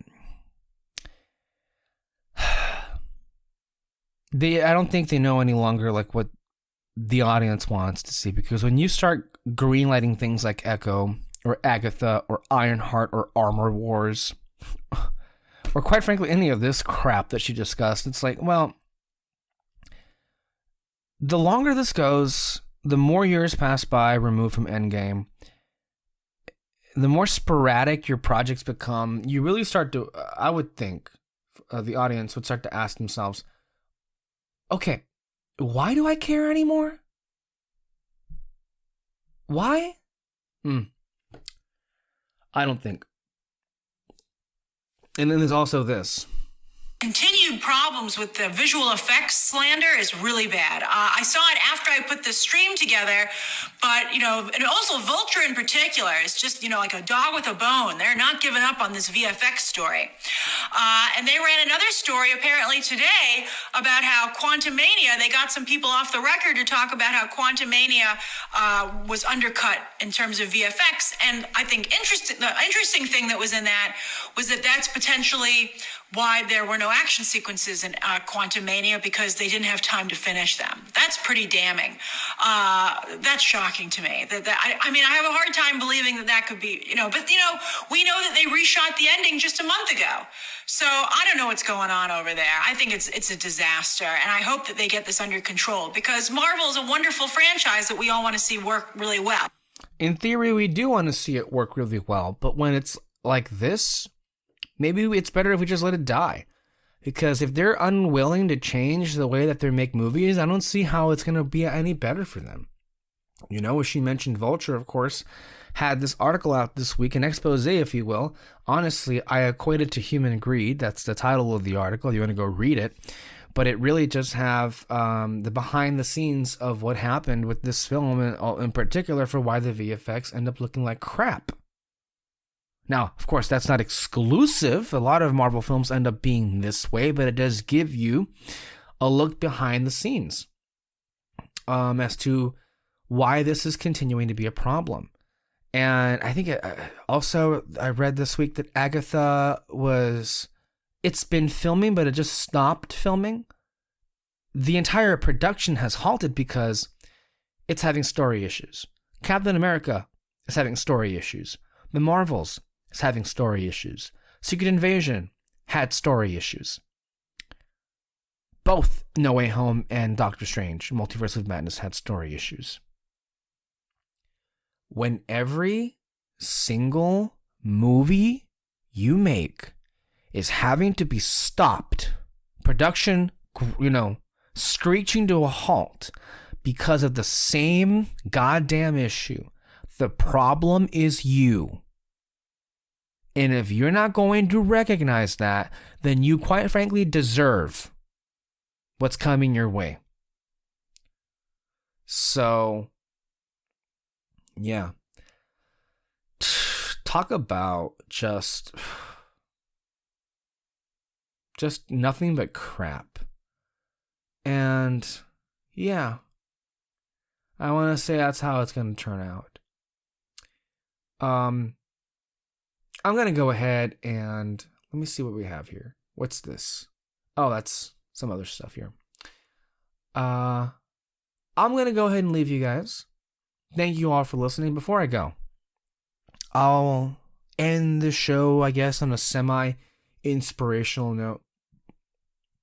I love Spielberg, obviously. I've already been talking about him, but I do want to applaud, I think it was Berlin. They gave him a Lifetime Achievement Award. And it was a great showcase for what an amazing speaker Spielberg is. I honestly think one of the best speeches of this award season, that the idea that no one's talking about him. Again, just like, what? Anyway, I want to play it for you. David, who may be listening, heard these clips already, and he really just was into it. To me, Spielberg is one of these guys that, it's always just interesting to hear talk about movies. So here's a highlights clip of the speech. Only appears to be measurable by clocks and calendars. Time is really just a trick of the mind, and it's a trick of the light. I've been directing a long time, 6 decades, but it feels to me like I directed Duel and Jaws last year. At 76, I know a lot more about movie making than I did when I was 25 and directed my first feature film at 25, but the anxieties and the uncertainties and the fears that tormented me as I began shooting Duel have stayed vivid for 50 years as if no time has passed. And luckily for me, the electric joy I feel on the first day of work as a director is as imperishable as my fears, because there's no place more like home for me than when I'm working on a set. The truth of my life is contained in my fears and my joys and my work, and in my truest home, in my family home, far more than hours and days and years I've apparently traversed, as you call that to attention quite beautifully tonight. And then falling in love with a beautiful, brilliant woman, an extraordinary artist, my soul's companion, my Kate, right there.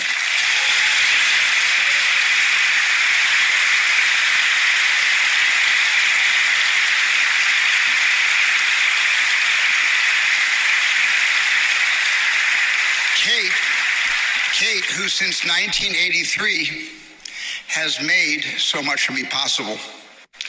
And then becoming the father of our children. In my heart, all these things happened yesterday. Even though Kate and I have been together for 39 years, my kids are adults now, and several with kids of their own, and I'm a grandpa. Incredible though it seems to me, it's no less incredible to me that my mom and dad are gone. Leah, my mom, died in 2017, and 3 years later, I lost my dad. Now, no one who becomes a newly minted orphan can escape the remembrance of things past. For most of my very busy life, I've been on a bullet train, but change and loss, it accumulates till you realize that more and more your life resides in memory. And that's why I decided with my latest film, The Fabelmans, it was time to look back at my early life, at the world I was born into and emerged out of so that I could make my way, make my mistakes, and make my movies.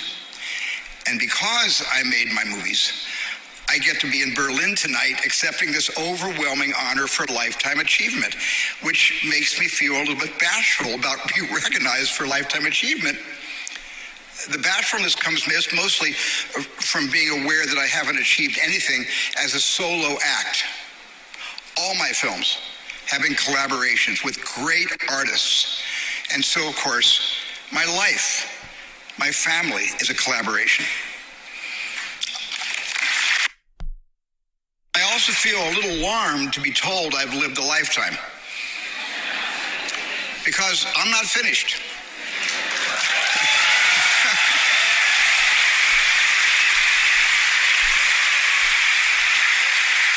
I'm not finished.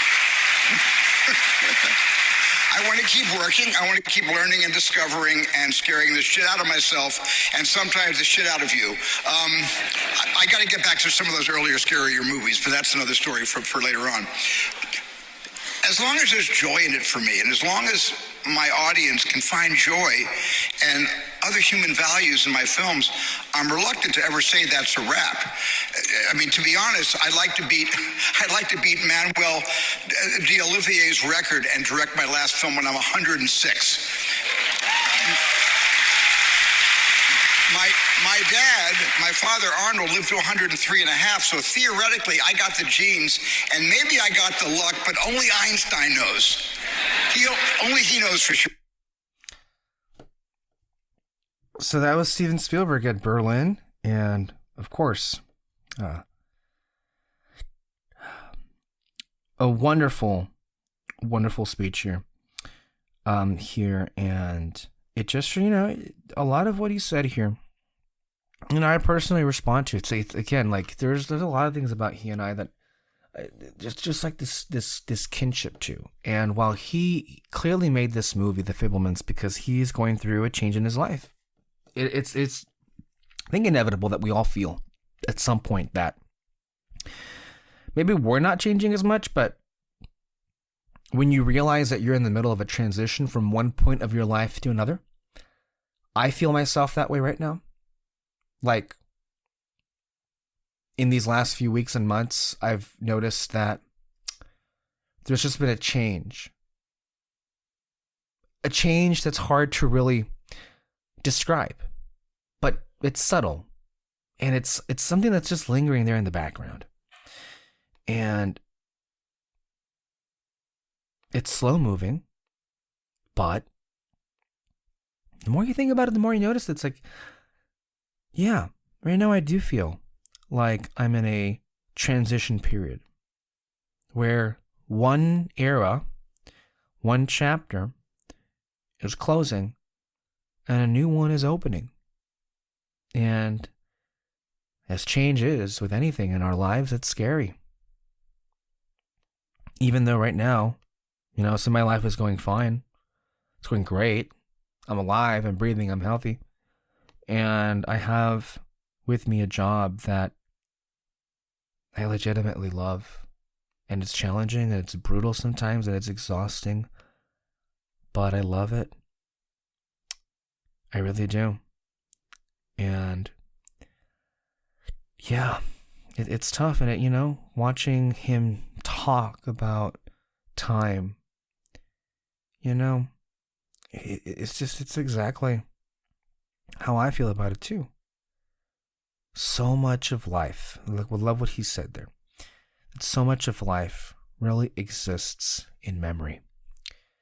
And there have been so many times in these last few weeks and months, and even these last 2 years, where all of a sudden you see something, or you hear something, or you smell something, and it kind of triggers a memory. And I think I don't know if it was TikTok or Instagram, but someone had filmed in modern day. They still have their old Disney princess box television set, and they inserted a DVD of I want to say the first season of Hannah Montana, and they played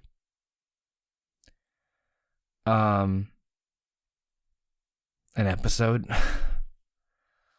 And oh my goodness.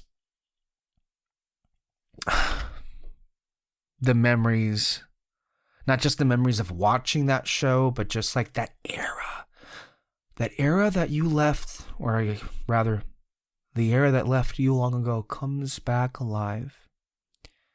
And, you know, I've always been a rather sentimental individual, and maybe that's why I so connect with Steven and his work. But, you know, it's stuff like that that really makes you, well, I'll say for me, it makes me not just overly nostalgic, but it also makes me emotional, because it brings back a lot of good memories.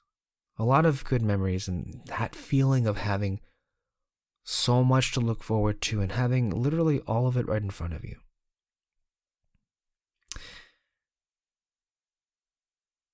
Yeah.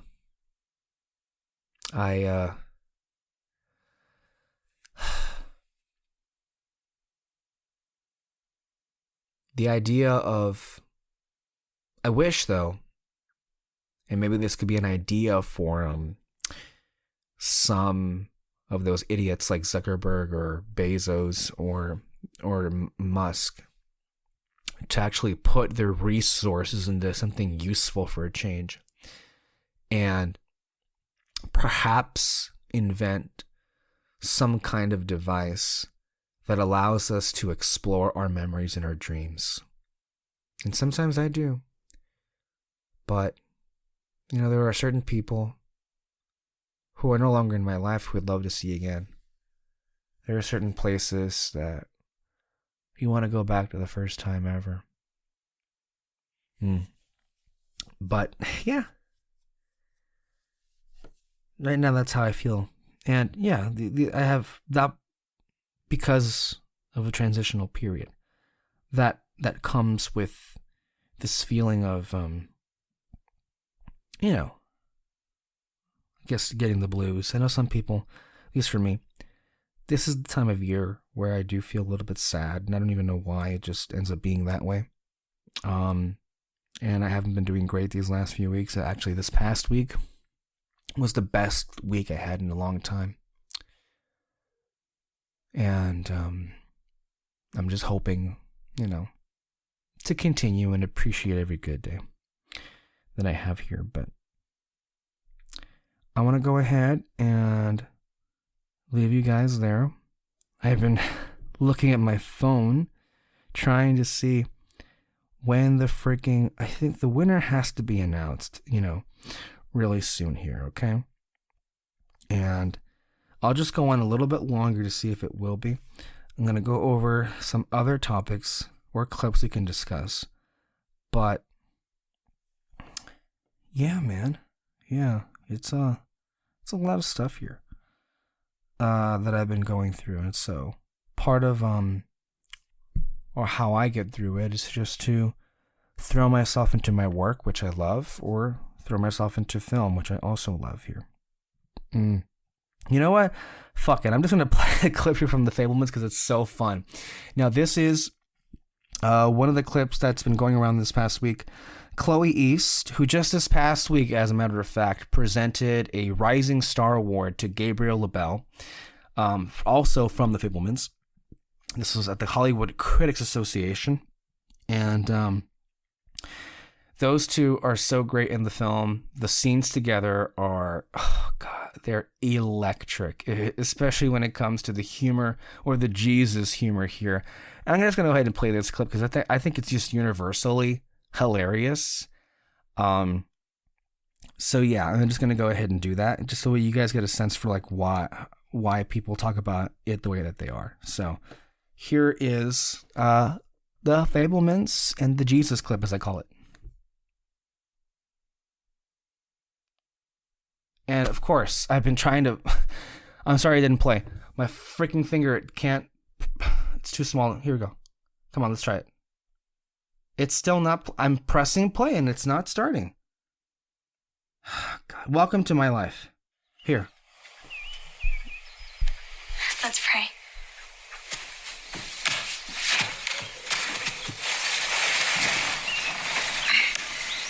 Close your eyes.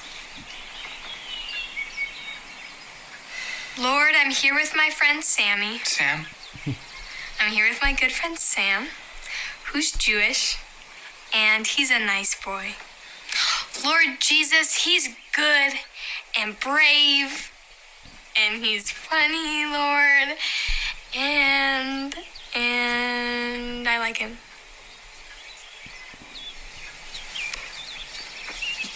Relax.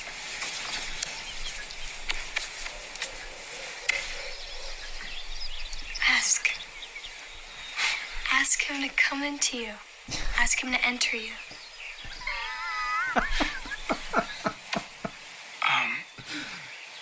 Hi there, Jesus. These are amazing innuendos, by the way. It's me, Sam Fableman.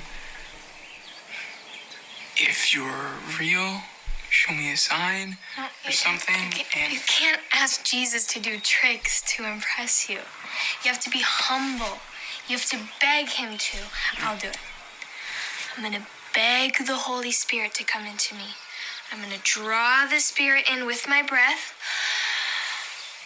Spirit, come into me.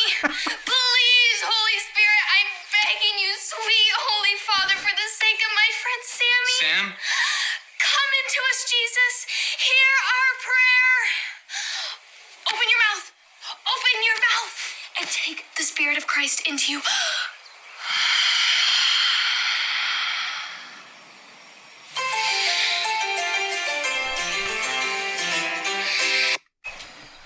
Yeah, there were quite a few innuendos I want to say that were thrown in there. Look, that's just a taste of where that goes, but I just hilariously entertaining here.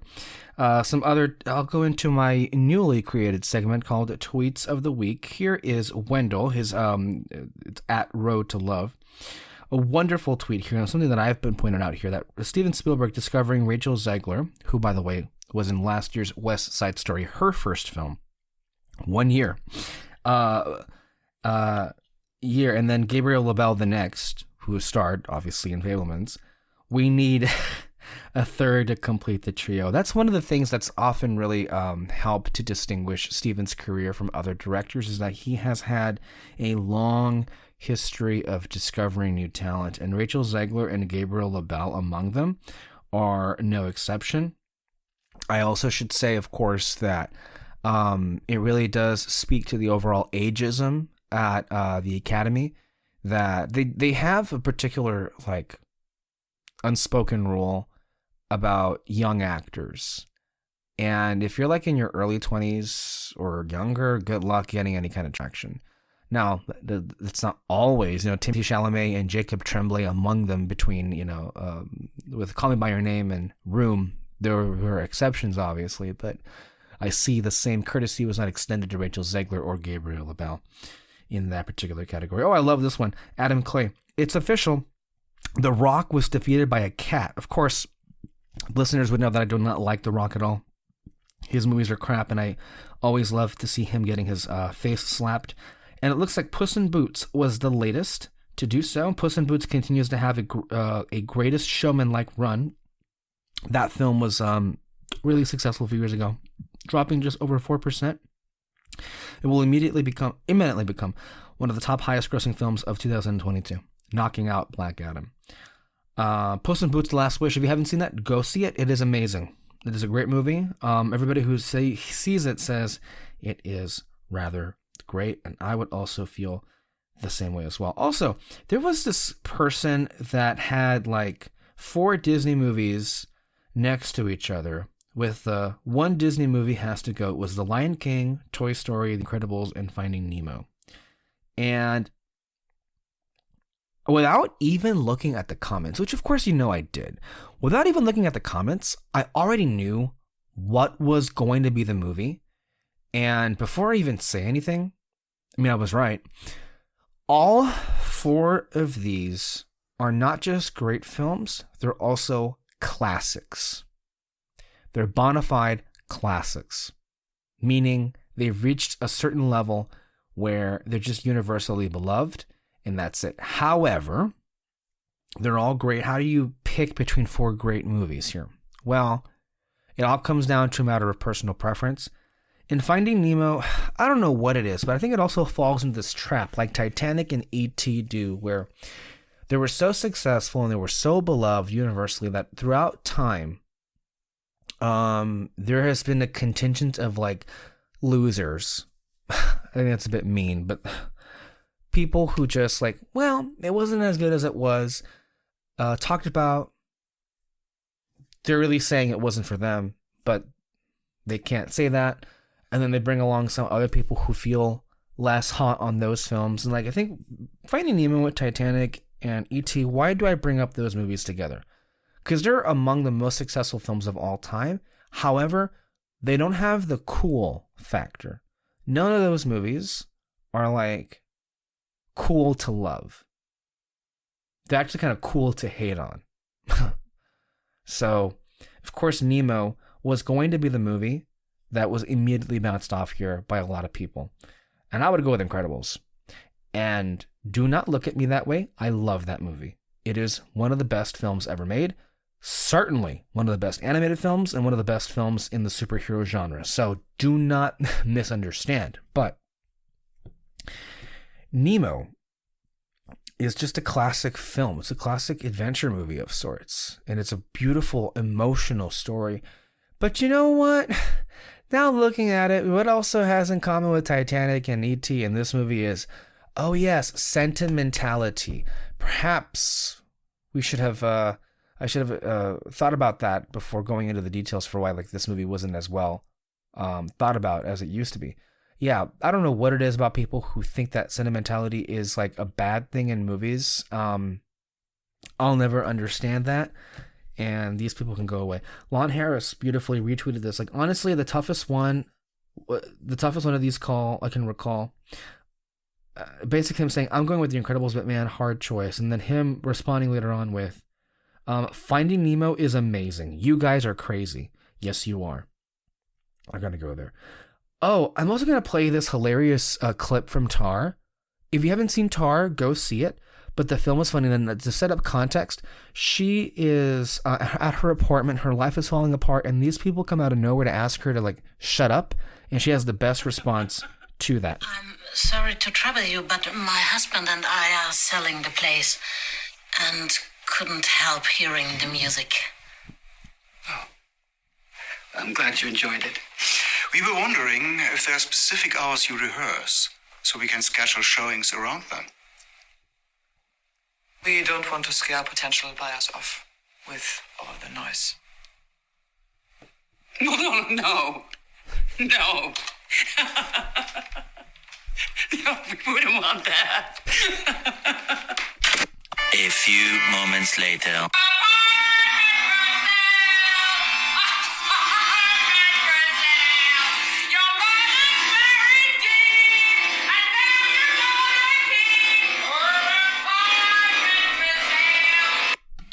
Yeah, Paul Thomas Anderson this past week called this one of the funniest movies of the last year, and he's right. This film is tremendous, and one of the things that'll sneak up on you is its humor. It is definitely a must-see here. I'm also going to open up this Uproxx article, where it kind of ranked the films of Steven Spielberg. I'm going to go through the list and see how I feel about it. There are certainly some choices here I'm like, no. But let's see here. 34 is the BFG. That is the one movie I turned off. I never finished that one by Steven Spielberg. I thought it legitimately boring and just unwatchable. So that would be one. No, don't watch that one. And yeah, that could go at the bottom. At number 33, Hook. This one I think is overly hated. Now, Kyle, if he was here, he would be like fuming. He would be throwing a chair. Because that's like, he told me the other day that was his favorite Spielberg film, aside from like, I want to say one of the Indiana Jones films. So yeah, this movie I think gets a really bad rap. And I think it's an example of a film that just got too much hate. And I think it's more so than just nostalgia I play. This is not one of those films that I watched when I was a kid. So I can't say nostalgia is not one thing that influences me. I just genuinely think it's a really good movie. And it's fun, and it's also kind of sentimental, which I guess that's a theme, which is why they don't like Spielberg as much as they do other people. Always, Richard Dreyfuss and Helen Hunt. or actually not Helen Hunt. It's somebody else. Anyway, no, don't ever watch this movie. It is just a waste of time. I think it's his attempt at not a rom-com, but quite frankly, I don't even know myself. 31 Warhorse. No, that does not belong at 31. I would think this is at least top 20. Warhorse is a great movie and really emotional as well, so I wouldn't go there. 30, The Terminal, is one of the ones I haven't seen, but usually this film is more likely than not at the bottom, so I can see why. It's that movie where like Tom Hanks is in an airport the entire time. I never saw it, but maybe some of you have. The Adventures of Tintin, I think is really good. Not the best, but it's a good adventure movie. I don't see why it's so despised. Indiana Jones and the Kingdom of the Crystal Skull is not a dumpster fire. It's not garbage. I think for them, in some spaces, is actually a really good movie. It's not as good as the first three, but hey, I don't think it's any worse. I'll put it this way. I would say that it's better than the prequels. I don't know how much better, but it's better than the Star Wars prequels. 27, Ready Player One. I might need to revisit this one. I don't recall, David, how he felt about the film. I know Peter hated it because of I guess some of the subtext that was in there, but I remember just like, that was fine, and then I never thought about it again. So that's an example of one. Lost World Jurassic Park, it's fine. In moments, it's good. I don't never think about it. 25, in 1941, I never saw it. It was a comedy that went really poorly. This person is insane for putting West Side Story, the 2021 remake, in 24. Really? No, that's like top 10 Spielberg. Amistad is good. Not great. I think some things have not aged that well with that movie. Having rewatched it, I believe, a few years ago. But it's good. 22, The Color Purple. This one is a mixed bag. I think while I was really emotional at the end of the film, most of it made me feel not much of anything. So, yeah, I don't think too much of that movie. The Post is great. Love it.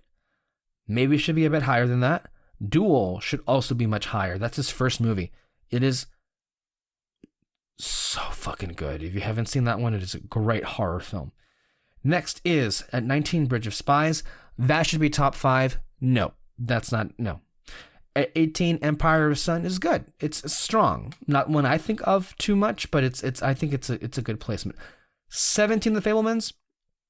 It's tough, but I would think even with it being the most recent movies, I would put that in my top 10 of Spielberg. So, 16, Minority Report with Tom Cruise. This is great. I have no issue with its placement here. 15, War of the Worlds. I would put maybe this one a bit lower, but it's still a great freaking movie. The spectacle and Tom Cruise and the visuals are on fire for sure. 14, this one I would say is too high because I think this is easily one of his weaker films, and that would be The Sugarland Express. 13 should really be top 5, and this is Lincoln. Lincoln is incredible. It should have won Best Director, maybe even Best Picture. It is a joke how that was just like, oh yeah, we'll just not pick that one to win. Okay. 12, Munich. Munich is great. It is perhaps his most complex ideological film. Yes, this absolutely should be in the top 15. Next is Indiana Jones and the Temple of Doom. I think, to me, Temple of Doom is, of the original Indy movies, the lesser of the three, but not by much. I happen to quite love this one as much as the other ones, so we'll see. 10 is ridiculous. This should be top 3, and that is Schindler's List. This film is one of the most harrowing things ever put on screen. The things that it'll make you feel are, for the most part, unparalleled. I think it is arguably the best thing he's ever produced, so I would think this is a bit low for my taste. And this is too high for my taste. Number 9, Catch Me If You Can. I mean, it's really good, but I would not think that one.